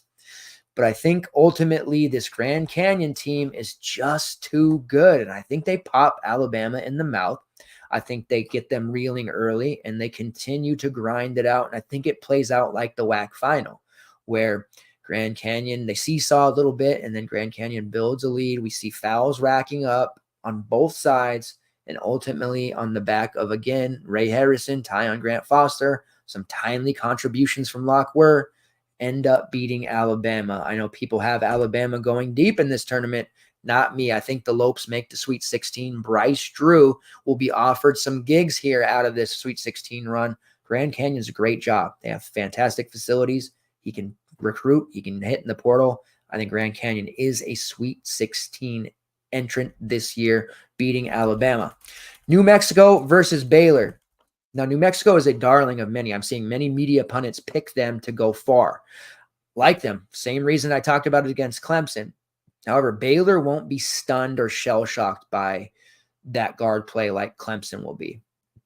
Now, again, Ray J. Dennis doesn't particularly defend all that well, but he's not a matador like Joey Girard. And Baylor has the type of rim protection to negate some of those drives that New Mexico's going to want to do. It's going to come down to three-point shooting, as always is the case for Baylor, and I think that they do hit shots here, and I think that they just stay ahead of New Mexico by just enough with timely threes, getting to the foul line, maybe a stop or two underneath, and they do advance over New Mexico. I have Baylor going far in this tournament, which starts with a close win over New Mexico. Dayton versus Arizona. Love Deron Holmes. He's a problem, but Omar Ballo, I think Arizona, Caleb Love, that's going to be the big question mark here. Which version of Caleb Love steps up? Are we going to see the one that drops 30, or are we going to see the one that ends up benched because he can't stop making mistakes? That's going to be key here. This game could go either way. Dayton has the chops to win this game, especially if it's lower scoring. The problem is getting Arizona into lower scoring games is not easy one bit. Ultimately, I think Caleb Love has a game here. The Dayton backcourt will be stunned by Caleb Love, and I think they just build a lead, and ultimately end up winning this one relatively comfortable. I think Arizona does win and faces Baylor. North Carolina versus Grand Canyon. As much as I love Grand Canyon, the Cinderella run ends here. Armando Bacot, too much for anything Grand Canyon has in the front court, and RJ Davis can match bucket for bucket with anyone in the country. To this point, Harrison will have made a ton of shots, put his name on the map here, but does fall short in the matchup against RJ Davis. I think we see Cormac Ryan hit some big shots in a matchup like this, and North Carolina does move on to the Elite Eight. Baylor versus Arizona. Now, I know a lot of people are picking Arizona to come out of this one, and that very well could be the case. This is a game that is going to be, to this point, the game of the tournament. Arizona instilling their pace, scoring lots of points. They're comfortable playing that way. But getting into a shootout with Baylor and their elite three-point shooters, Yves Misty, who is just, getting better with each passing day, it's not a good idea to get into a high-scoring battle with Baylor. So with that being said, I do have Baylor beating Arizona here and advancing to the Elite Eight. Both coaches are elite, but I got to lean towards Scott Drew. I have to take the coach who has won the title before and has a roster extremely similar to the one that won him a natty just a few years ago. Baylor gets it done. They face North Carolina. Now, North Carolina versus Baylor. This is a fun game as well. RJ Davis does his thing, but ultimately, I'm thinking that these NBA prospects, Jacoby Walter and Yves Misty, show the reason why NBA scouts are literally salivating all over themselves watching them play. Walter delivers a, all-time type of performance here against North Carolina. I could see this game, hyperbole, sure, but like the title game against Villanova, Marcus Page hits a shot. We see another shot, shot for shot. And it's just going to come down to who has the ball at the end of the game, last possession, hitting that shot. I do think that Baylor wins. I have Baylor to the Final Four. I love Baylor. Looking at this region, there's a ton of upsets that can happen. Chaos could emerge. North Carolina could lose before this point, but at this moment in time, I'm all over Baylor to come out of the West region. All right, South region. This is the one that I liked the least. I think that they should have mixed some of those teams over to the East here and balanced it out a little bit, but I'm not a big fan of the South. Houston versus Longwood. Gotta love Longwood. Really nice run through their tournament. Houston is banged up. Juwan Roberts, there's question marks there. They won't have Joe Tugler, who's a future star. Damian Dunn's banged up. I mean, this is a really depleted Houston team. They'll have enough, obviously, to get past Longwood here. Perhaps the game ends up a little bit wonky in the beginning and people start murmuring about, oh, is this a Purdue-Virginia situation? It won't be. Jamal Shed will just take over the game. If anything goes sideways, they will advance here against Longwood. Nebraska versus Texas A&M, Kasai Tamanaga versus Wade Taylor. That will be a fun matchup. Boots Radford, who is a walking mini triple-double threat and an emerging star in Solo Washington. I don't know that Nebraska has the front court presence to deal with Solo. Solo will have to stay out of foul trouble going up against Juwan Gary, but if he does that, I think he ultimately ends up the X factor. Another thing in play here is Manny Obasake, a kid that I have been talking about for years. Absolutely love the way he plays. I'm so happy that he is now starting, contributing at a high level, and they have Anderson Garcia, who is one of the sneaky elite rebounders in the country and has a top 6 offensive rating. Garcia is just a guy who continues to rebound against all opponents, gets them second, third, and fourth opportunities. Nebraska, they kind of have a roster that I feel comfortable saying they could possibly beat Houston as it stands, especially if they're injured.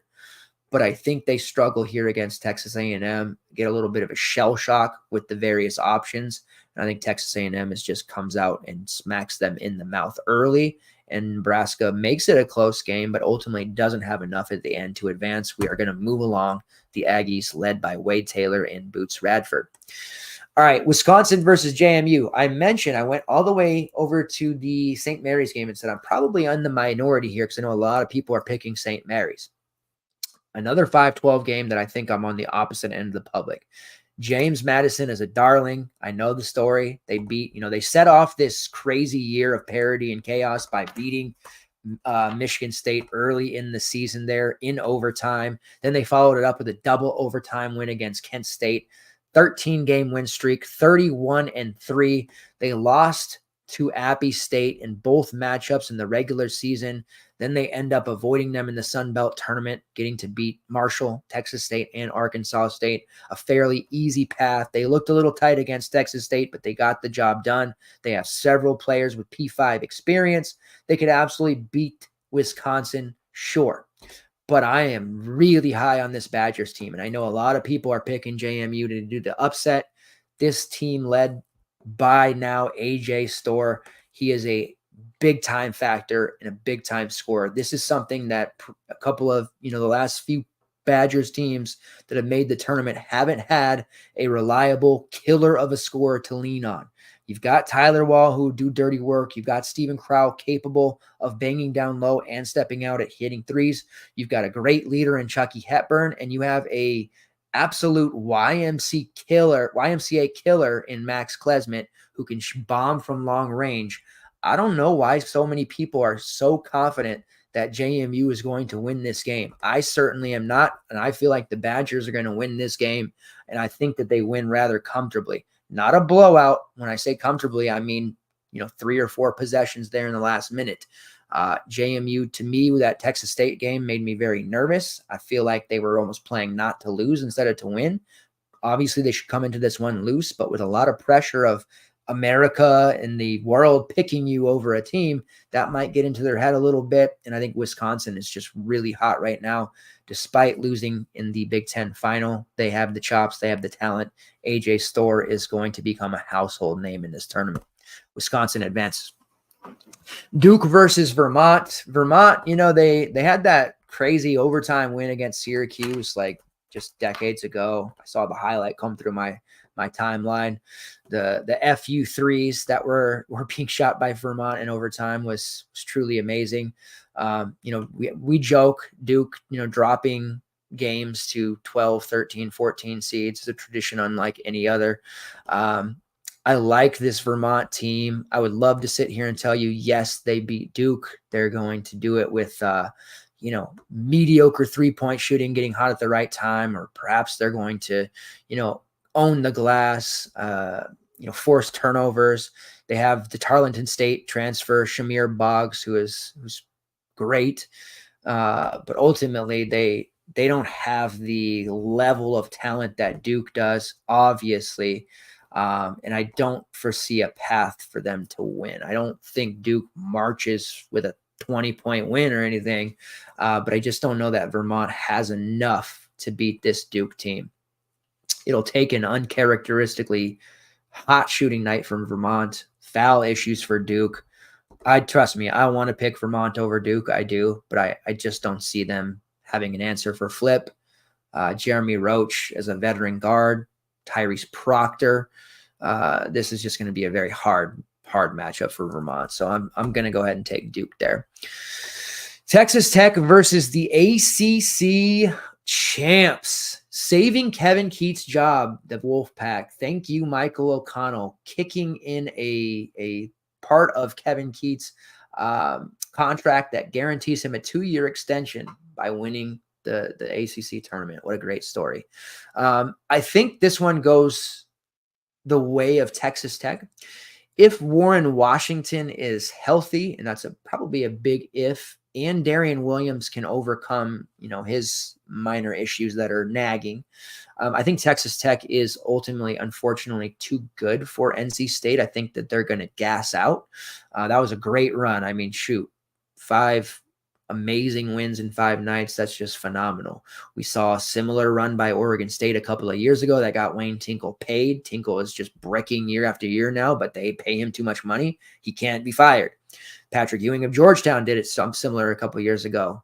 He bricked out. They decided they didn't want to keep living that. They did pay the buyout. So I think NC State is obviously I love him. Mo Diarra's a bona fide star. If Warren Washington doesn't play, then that's obviously a big advantage for NC State. Mo Diarra and DJ Burns will have nobody to deal with on the rebounding end, and there will be no rim protection. That has been an area for Texas Tech. Without Warren Washington, we've been able to pick on several times, and without him, they just don't have anybody to defend the low post, which means DJ Burns, who's becoming quite the popular player, will have no match there. I do believe he's going to play. I think they're going to have him play. And I think Darian Williams will, get shot up with whatever cortisone he needs to play as well. So it pains me to do this. I don't take any joy into doing this because we have a lot of NC State fans that watch the show, but I am going to take Texas Tech to advance here over NC State with the caveat that Warren Washington and Darian Williams have to play. All right, Kentucky versus Oakland. Kentucky, I don't know. As a 3 seed, it feels wrong to me. Obviously, great metrics. They won 23 games. Like, they have just a truly elite offense. They're one of the fastest teams in the country. 3-point shooting. Like, Baylor is, obviously elite, but Kentucky is even a step above them, which is crazy to think about. Antonio Reeves, just top 50 3-point shooter. Rob Dillingham, top 40. Reed Shepard, one of the best, if not the best 3-point shooter in the country. You have Justin Edwards, who, granted had a disappointing year for what everybody expected to be the best freshman in the country. He's a great 3-point shooter. They're just really good. The problem for Kentucky is defensively, they are just cooked. They don't defend well whatsoever. They can outrun, outpace, outlast, outscore just about any team out there when they're firing on all cylinders. The win against Tennessee, that was huge. Put up 100+ points against Arkansas, but you saw they gave up 102. 97 points given up to Texas A&M. they don't defend well. This Oakland team, I love them. I could feel the people like, is he going to do it? Greg Campy is an amazing coach. Oakland deserves to be in this position. I'm so thrilled they won the Horizon tournament. They have an absolute, their perimeter options are tailor-made Duke players. Jack Golke, he's got a face for Duke. I don't know how he didn't end up there. Blake Lampkin, he's got a face for Duke. Both are solid enough three-point shooters. DQ Cole is playing with uncharacteristic confidence that we haven't seen before. They have a front court guy, undersized, but Chris Conway, who, Kentucky has a size advantage for other 7-footers, but Conway's tough as nails. I think he's tougher than any of the 7-footers they've got out there, except maybe Trey Mitchell. And then they have Trey Townsend, who is an absolute star. Townsend is going to do heinous things to this Kentucky defense. You would hope that he doesn't get any stupid foul calls or some bad whistle. He doesn't really have foul issues. 1.4 fouls called per 40. He has a 5 fouls drawn per 40 rate. I think he puts the 7-footers down quickly, and that ends up equalizing the size advantage that Kentucky has. And then it turns into a 3-point shootout. Jack Golke, Lampkin on one side, Trey Townsend, not really a 3-point shooter, but he'll do his thing, getting putbacks, getting jumpers, whatever it is he has to do his end. And then on the other side, Reeves, Dillingham, Shepard, whoever flinches first on that one loses. And that's not your typical 3 for 14. You don't hear people talk about that when it comes to 3 for 14. I so badly want to pick Oakland. It's such a great spot for them. They are able to keep up offensively. Kentucky's defense is putrid. The problem is Oakland, their defense also not great, and Kentucky might just have too much firepower, too much athleticism, too much depth for Oakland to be able to withstand this. I think Oakland gets out to a lead. I think that they are in position. I think the Oakland spread is like a magnet, one of my favorite first round bets by far. I can't reasonably pick Kentucky or Oakland to win this game, but I do want to. It's a really hard one, but I will advance Kentucky here. But I love Oakland and I love Trey Townsend. All right, Boise State versus Colorado in the play-in game. Relevant here for who wins that one. I do think Colorado wins for what it's worth. Versus Florida, the Gators, unfortunately, Micah Handlogden suffered one of the more gruesome injuries that you'll see. Cool story. His parents will drive him down to the game so he can be with the team. That's a great gesture. Seems he's in high spirits. Florida has veterans, elite scorers, guard play. They have the bodies to replace what they're losing with Micah Handlogden. Colorado has an elite guard of their own in KJ Simpson.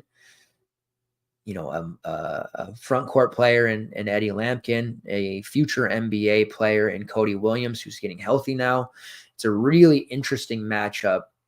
I don't have a really confident lean one way or the other, but I do lean the Gators simply because they have the depth and they have the shooting as well as the just guard killers there to just kind of overwhelm Colorado. Like KJ Simpson's going to do what he does and put up a huge game. But when you look at the rest of the Colorado roster, they just don't have the guys, the horses to go toe-to-toe with the rest of Florida's roster. Walter Clayton and KJ Simpson will battle it out, but then you've got Poland hitting shots. You've got maybe Riley Kugel. Will Richard has his random games. You've got Tyree Samuel playing the best basketball of his life. Colorado just, they got KJ Simpson. You got Tristan Da Silva sometimes. Cody Williams, who hopefully is, going to be close to 100%. And then it's just a steep fall off. They just don't have the rest of those horses there. If Lampkin gets into foul trouble, if Silva gets into foul trouble, if Simpson's having a rough game, they just don't have it. They won't be able to beat Florida. So I am picking the Gators there to beat them. And if it's Boise State that faces them instead, I think that they would easily beat Boise as well. All right, Marquette versus Western Kentucky. I've watched the bracket shows of our own network. I've watched other bracket shows. I've absorbed a lot of bracket content here just to see where people's heads are at, right? One of the consistent messages there is, oh my gosh, Marquette with Tyler Kolek, they're completely unstoppable. They're banged up beyond just Tyler Kolek. Oso Ighodaro is dealing with, the normal wear and tear. Stevie Mitchell is hurt.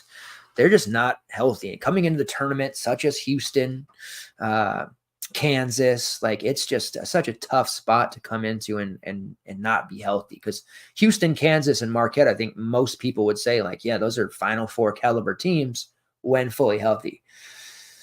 Kolek's going to play. I think there's no potential for him not to. Oso's going to play. Like everybody's going to play. Will there be flare-ups? Probably. The nice thing here is they get a matchup that they can kind of ease into here against Western Kentucky. Western Kentucky plays at the number 1 fastest tempo in the country. Defensively, they're not going to get after it. They do turn the ball over a ton, which Marquette will be able to take advantage of and get fast break points, turning turnovers into offense quickly. They do have P5 experience on their roster. Rodney Howard is there from Georgia Tech. Dante Allen, Kentucky, although I don't think he plays these days because of injuries. Brandon Newman, who comes over from Purdue. So they've got guys with experience. But Marquette is, injured or not, they're just far more talented than this Western Kentucky team. But WKU is a fun squad for sure, but they don't have a chance here against Marquette. It would take Kolek to be out for that to swing. All right, going into the second round here, Houston versus Texas A&M. Even with Houston being banged up, Juwan Roberts is one tough SOB. I think he continues to grit it out and play. As much as I like this Texas A&M group, and I think that they have, a numerous amounts of talent and are a perfect squad built for a tournament run, just running into Houston in the second round with or without a healthy roster is just a tough sell for me. So I will be taking Houston and Jamal Shead to advance there. Now, this is where it gets interesting. The Badgers versus Duke. The Duke Killers from a couple of years ago, right? The Kentucky Killers. I love this Badgers team. And it's so weird to say because even 2-3 weeks ago wasn't like that with the Badgers. This is a newfound infatuation for me with Wisconsin. I love them now, but I didn't before. With AJ Storr playing the way he is, Chucky Hepburn leading this squad, Steven Crowell hitting threes, they're just a really tough team to deal with, and they're hot at the right time. Duke is not hot at the right time. All it takes is Flip getting frustrated into foul trouble, doing whatever the hell shenanigans he's going to do. Proctor missing shots. They'll have to lean on McCain, but Wisconsin has veterans. McCain's a freshman. Typically, those veterans get over on them. They have Jeremy Roach. I get it. But I'm taking the Badgers here to beat Duke, and you'll be surprised to see what I do in this next one. But I'm a big fan of the Badgers and what they have right now. All right, Kentucky versus Texas Tech. I think that I don't want to pick Kentucky to the Sweet 16. I don't want to pick them out of the first round. I just don't like this team. I don't feel like they are a team capable of making a deep run, but they got a nice group of a new path to the Sweet 16. It's all about matchups in the tournament, right? And the Oakland matchup, while interesting, they win. Texas Tech, even if they get healthy at the right time and they have Darian Williams, they've got Pop Isaacs, capable scorers. They just won't have the ability to keep up with Kentucky if Kentucky is hitting shots.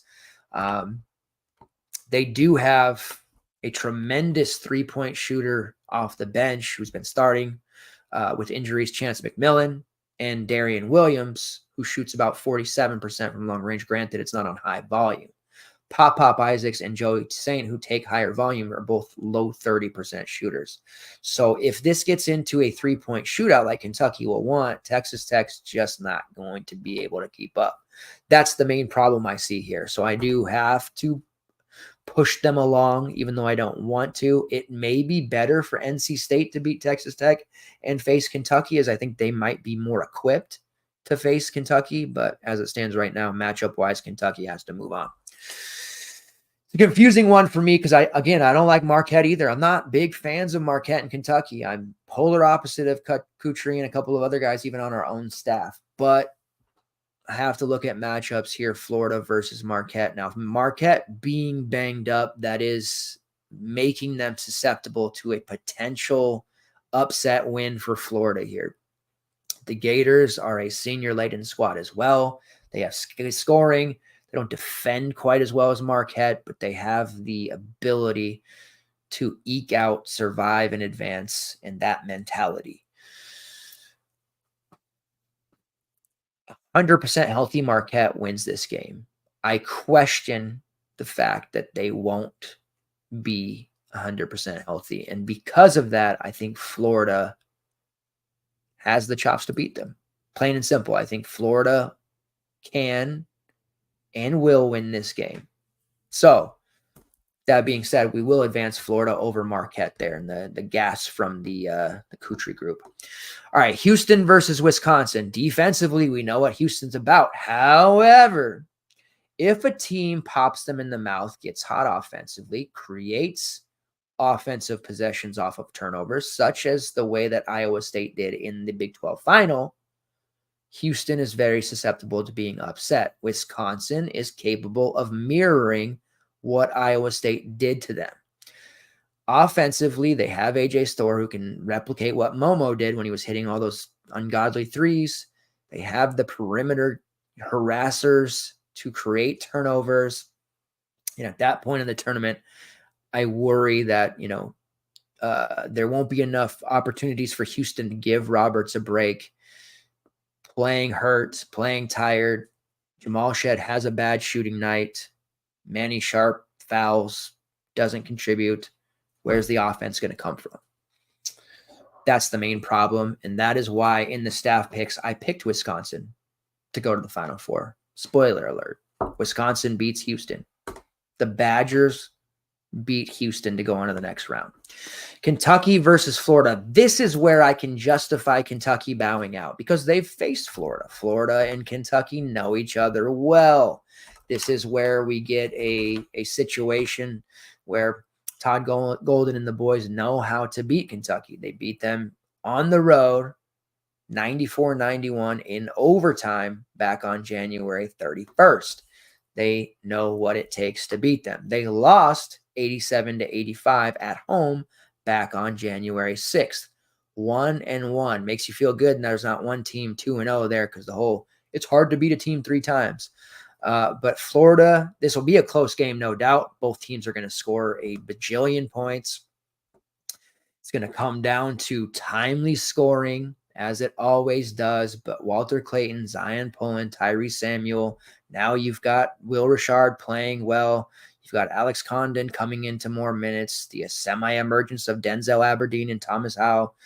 Ultimately, they get the job done here. Kentucky's front court might be licking their chops because there's no Micah hand logged in, but I don't think they have enough. I don't think they do enough. I think Florida pulls another upset and ends up going to the Elite Eight, where they face the 5th seed Wisconsin Badgers.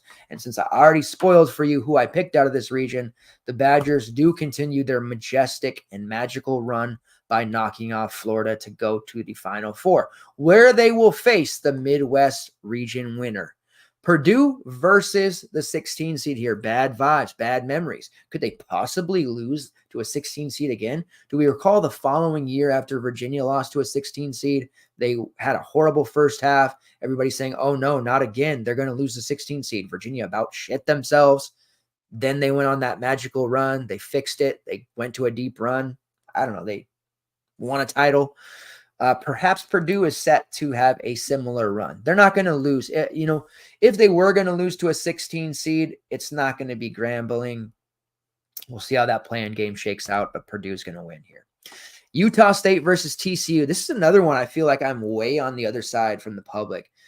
A lot of people saying TCU is a horrible matchup for Utah State. I don't see it. I can't wait to talk about this one with Mike on our Wednesday show because I just don't see this being a tough spot for Utah State. Like defensively, TCU just kind of fell apart there at the end of the Big 12 season. And really, we were targeting against them, picking on them, and we were having great success with it.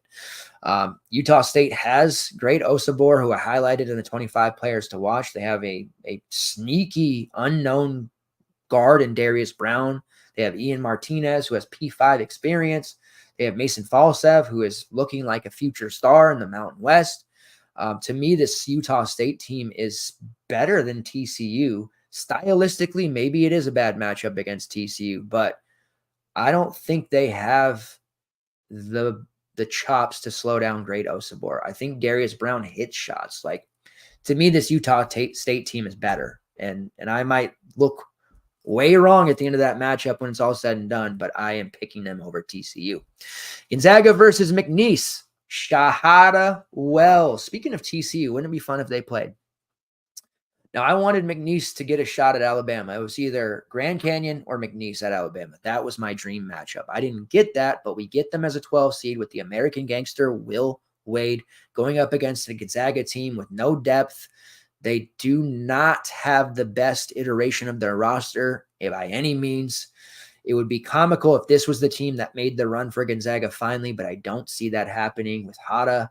They have he's one of the best perimeter defenders in the country. He can neutralize Nolan Hickman. He can neutralize Nembhard. Ultimately, I think this McNeese State team is capable of winning multiple games in the tournament, and I think they are going to be able to beat Gonzaga. I think what happens is they come out hot. Gonzaga panics. McNeese State cruises. McNeese State advances over Gonzaga. 12-5 upset. Ooh, and I think that one to be popular. I don't want to be popular. I think St. Mary's is popular. I think James Madison is popular. I've been on the other side of those, but I am taking McNeese State. Kansas versus Samford. Now, Kansas is just beat up. Kevin McCullough and Hunter Dickinson are going to play, clearly. Dickinson's going to play with one shoulder. McCullough, he's trying his best to get healthy. Sat out in the Big 12 tournament. This was a team that most people thought was an easy lock for a number 1 overall seed, or at the very least, a 1 seed and a clear path to the Final Four. Now we have people talking about Samford upsetting them, right? Beating them. Like, this is a spot where I absolutely think Samford can win. They have Rylan Jones, formerly of Utah State and Utah. They have a bona fide, legit, although undersized, front court player in Okoronkwo who can block shots, rebounds at an elite tier level. Hunter Dickinson doesn't like it when people push him around. He doesn't like physical violence not coming from him. He likes to be the one aggressive. He likes the one, controlling that violence. He likes to be aggressive on his own terms. He doesn't like it when other guys are aggressive with him, and he gets very upset. He just melts down. We've seen it. Now, a lot of people are pointing out to, oh my God, they lost to Purdue in the first game of the year, 98-45. How could anyone think that this team could beat Kansas? Well, let me tell you, they absolutely can. 14th fastest tempo in the country, an elite tier offense. They shoot very efficiently. They are a 3-point bombing squad that is effective and efficient in that regard as well. And all it's going to take is them getting hot. It's an age-old tale that we've seen multiple times in the tournament when upsets happen. A team comes out with irrational confidence. They get red hot. The higher seed panics. They miss shots. They make turnovers, make mistakes. They just fall behind and they can't come back. Is that going to happen to Kansas? Maybe, maybe not. The problem here is they're not healthy, and it's a cop-out on my part and everybody else's to say that about Kansas. The main issue here is even if Kansas beats Samford, they're staring at a matchup against McNeese State that won't be scared of them. I am going to pick Kansas to win this game. I think ultimately they get enough from guys like Johnny Furphy and Nick Timberlake. Samford defensively, that's where they're going to falter. So Kansas definitely has the opportunity to move on here, and I think they will. But that matchup with McNeese State is horrible for them. Oregon winning the Pac-12 tournament, going up against South Carolina. This is a tough one, man, right? Like, because Oregon has N'Faly Dante, who is just a NBA quality big man. If this was 1999, Jesus, he'd be a top 3 draft pick. No doubt about it. I love South Carolina. I love the job Lamont Paris has done. He has Colin Murray-Boyles, who's a bona fide superstar. I'm getting worried about Murray-Boyles because, next year he's going to be such a star, but he's been playing so well. I'm suddenly worried he's going to enter the NBA draft early, especially if he puts on a absolute monster performance here against Oregon. Not a big fan of Oregon guards. I know they have a veteran coach in Dana Altman. South Carolina also has veteran guards that I think they have the advantage over guys like Jermaine Cuisinart. I know it's a revenge spot, whatever. Jackson Shellstad, Jadrian Tracy, those guys aren't killers, if you will, and I think that they end up struggling a little bit here. South Carolina is going to be able to instill their pace, their will, their style. And yes, I think Dante ends up being dominant, but I think the rest of Oregon ends up putting up a dud, which will be enough for South Carolina to advance here. I'm a believer in Paris. I'm a believer in South Carolina, and Murray-Boyles is my guy. Michi Johnson has not played his best basketball over the last month of the season, but very capable of getting into a scoring battle with Jermaine Cuisinart. South Carolina moves on. Creighton versus Akron. I wasn't a big fan of Creighton last year. People were crowning them to the Final Four. I had picked against them very early, ended up just about eating my words as they made their way, to the Elite Eight before bowing out against San Diego State. Same problem as last year, distinct lack of depth. They go out and they replace Ryan Nembhard with Stephen Ashworth, which on paper wasn't such a bad thing. Ashworth hasn't been Nembhard. He is starting to come around and put together some pretty nice scores. He's contributing at a fairly high level. Trey Alexander, Baylor Scheinman, Ryan Kalkbrenner, that's as good as any trio there is. But still that lack of depth, which you don't technically need to make a tournament run. You don't, and I get that, but it definitely helps. And if any of these guys have a bad shooting night, get into foul trouble, God forbid an injury, like Creighton just doesn't have anywhere to turn. So I don't like their prospects for not only a long-term tournament run, but I think this Akron team could actually potentially punk them in the end. With that being said, Ken Pom has it 76-64. I might be a complete psycho for thinking that Akron can win this game, but I do think stylistically they're a problem. Ali, not a great three-point shooter, but he'll take him, but he's able to generate offense. He gets guys in foul trouble. He just causes a lot of chaos. They have an elite albeit undersized front court player in Enrique Freeman, number one defensive rebounding rate, elite block, rim protector, draws 6.4 fouls per 40. Like, there's going to be a part in this first half where Freeman gets what he wants, draws fouls on Kalkbrenner, or Ali driving the lane, draws a foul on Kalkbrenner. He goes to the bench. Akron goes completely bonkers. Now, Trey Alexander, Baylor Scheinman, they're going to do the thing. It's going to be a close game one way or another. Or Kalkbrenner is going to get the calls. He's going to sit Freeman down, and then it's just, the wheels fall off for Akron. With that being said, I think that Akron is going to do the unthinkable and knock off Creighton. I'm still not high on Creighton, and I feel like Enrique Freeman, who's a guy that most people probably don't know a lot about. I considered greatly putting him in the 25 players to watch. I think he's going to be too much for them. I think they pull off the upset over Creighton here in an absolute stunner, which a late Trey Alexander 3 to win it bricks off, and Akron wins by 2. All right, Texas versus the Virginia-Colorado State winner. I'll keep this one short and simple. I think whoever wins that game, it's a relatively moot point. Texas hasn't been particularly great, especially in the late season, but Dylan Dessou, this is his time. And they have this year Mad Max Asmus, who put together some legendary tournament runs a few years ago for Oral Roberts. Seems like an eternity ago at this point. He knows how to play. He knows what to do. Texas won't get lost in the moment. Thankfully for them, Dylan Mitchell is starting to play good again. Ultimately, I think Texas beats either of those opponents. And then Tennessee versus St. Peter's. St. Peter's got another run in them? No, I don't think so. Rick Barnes and the Vols win. Too deep, too good. Dalton Connect. What more can I say? Purdue versus Utah State. as much as I like this Utah State team, I think Great Osabor is phenomenal. Zach Edey, no answer for Zach.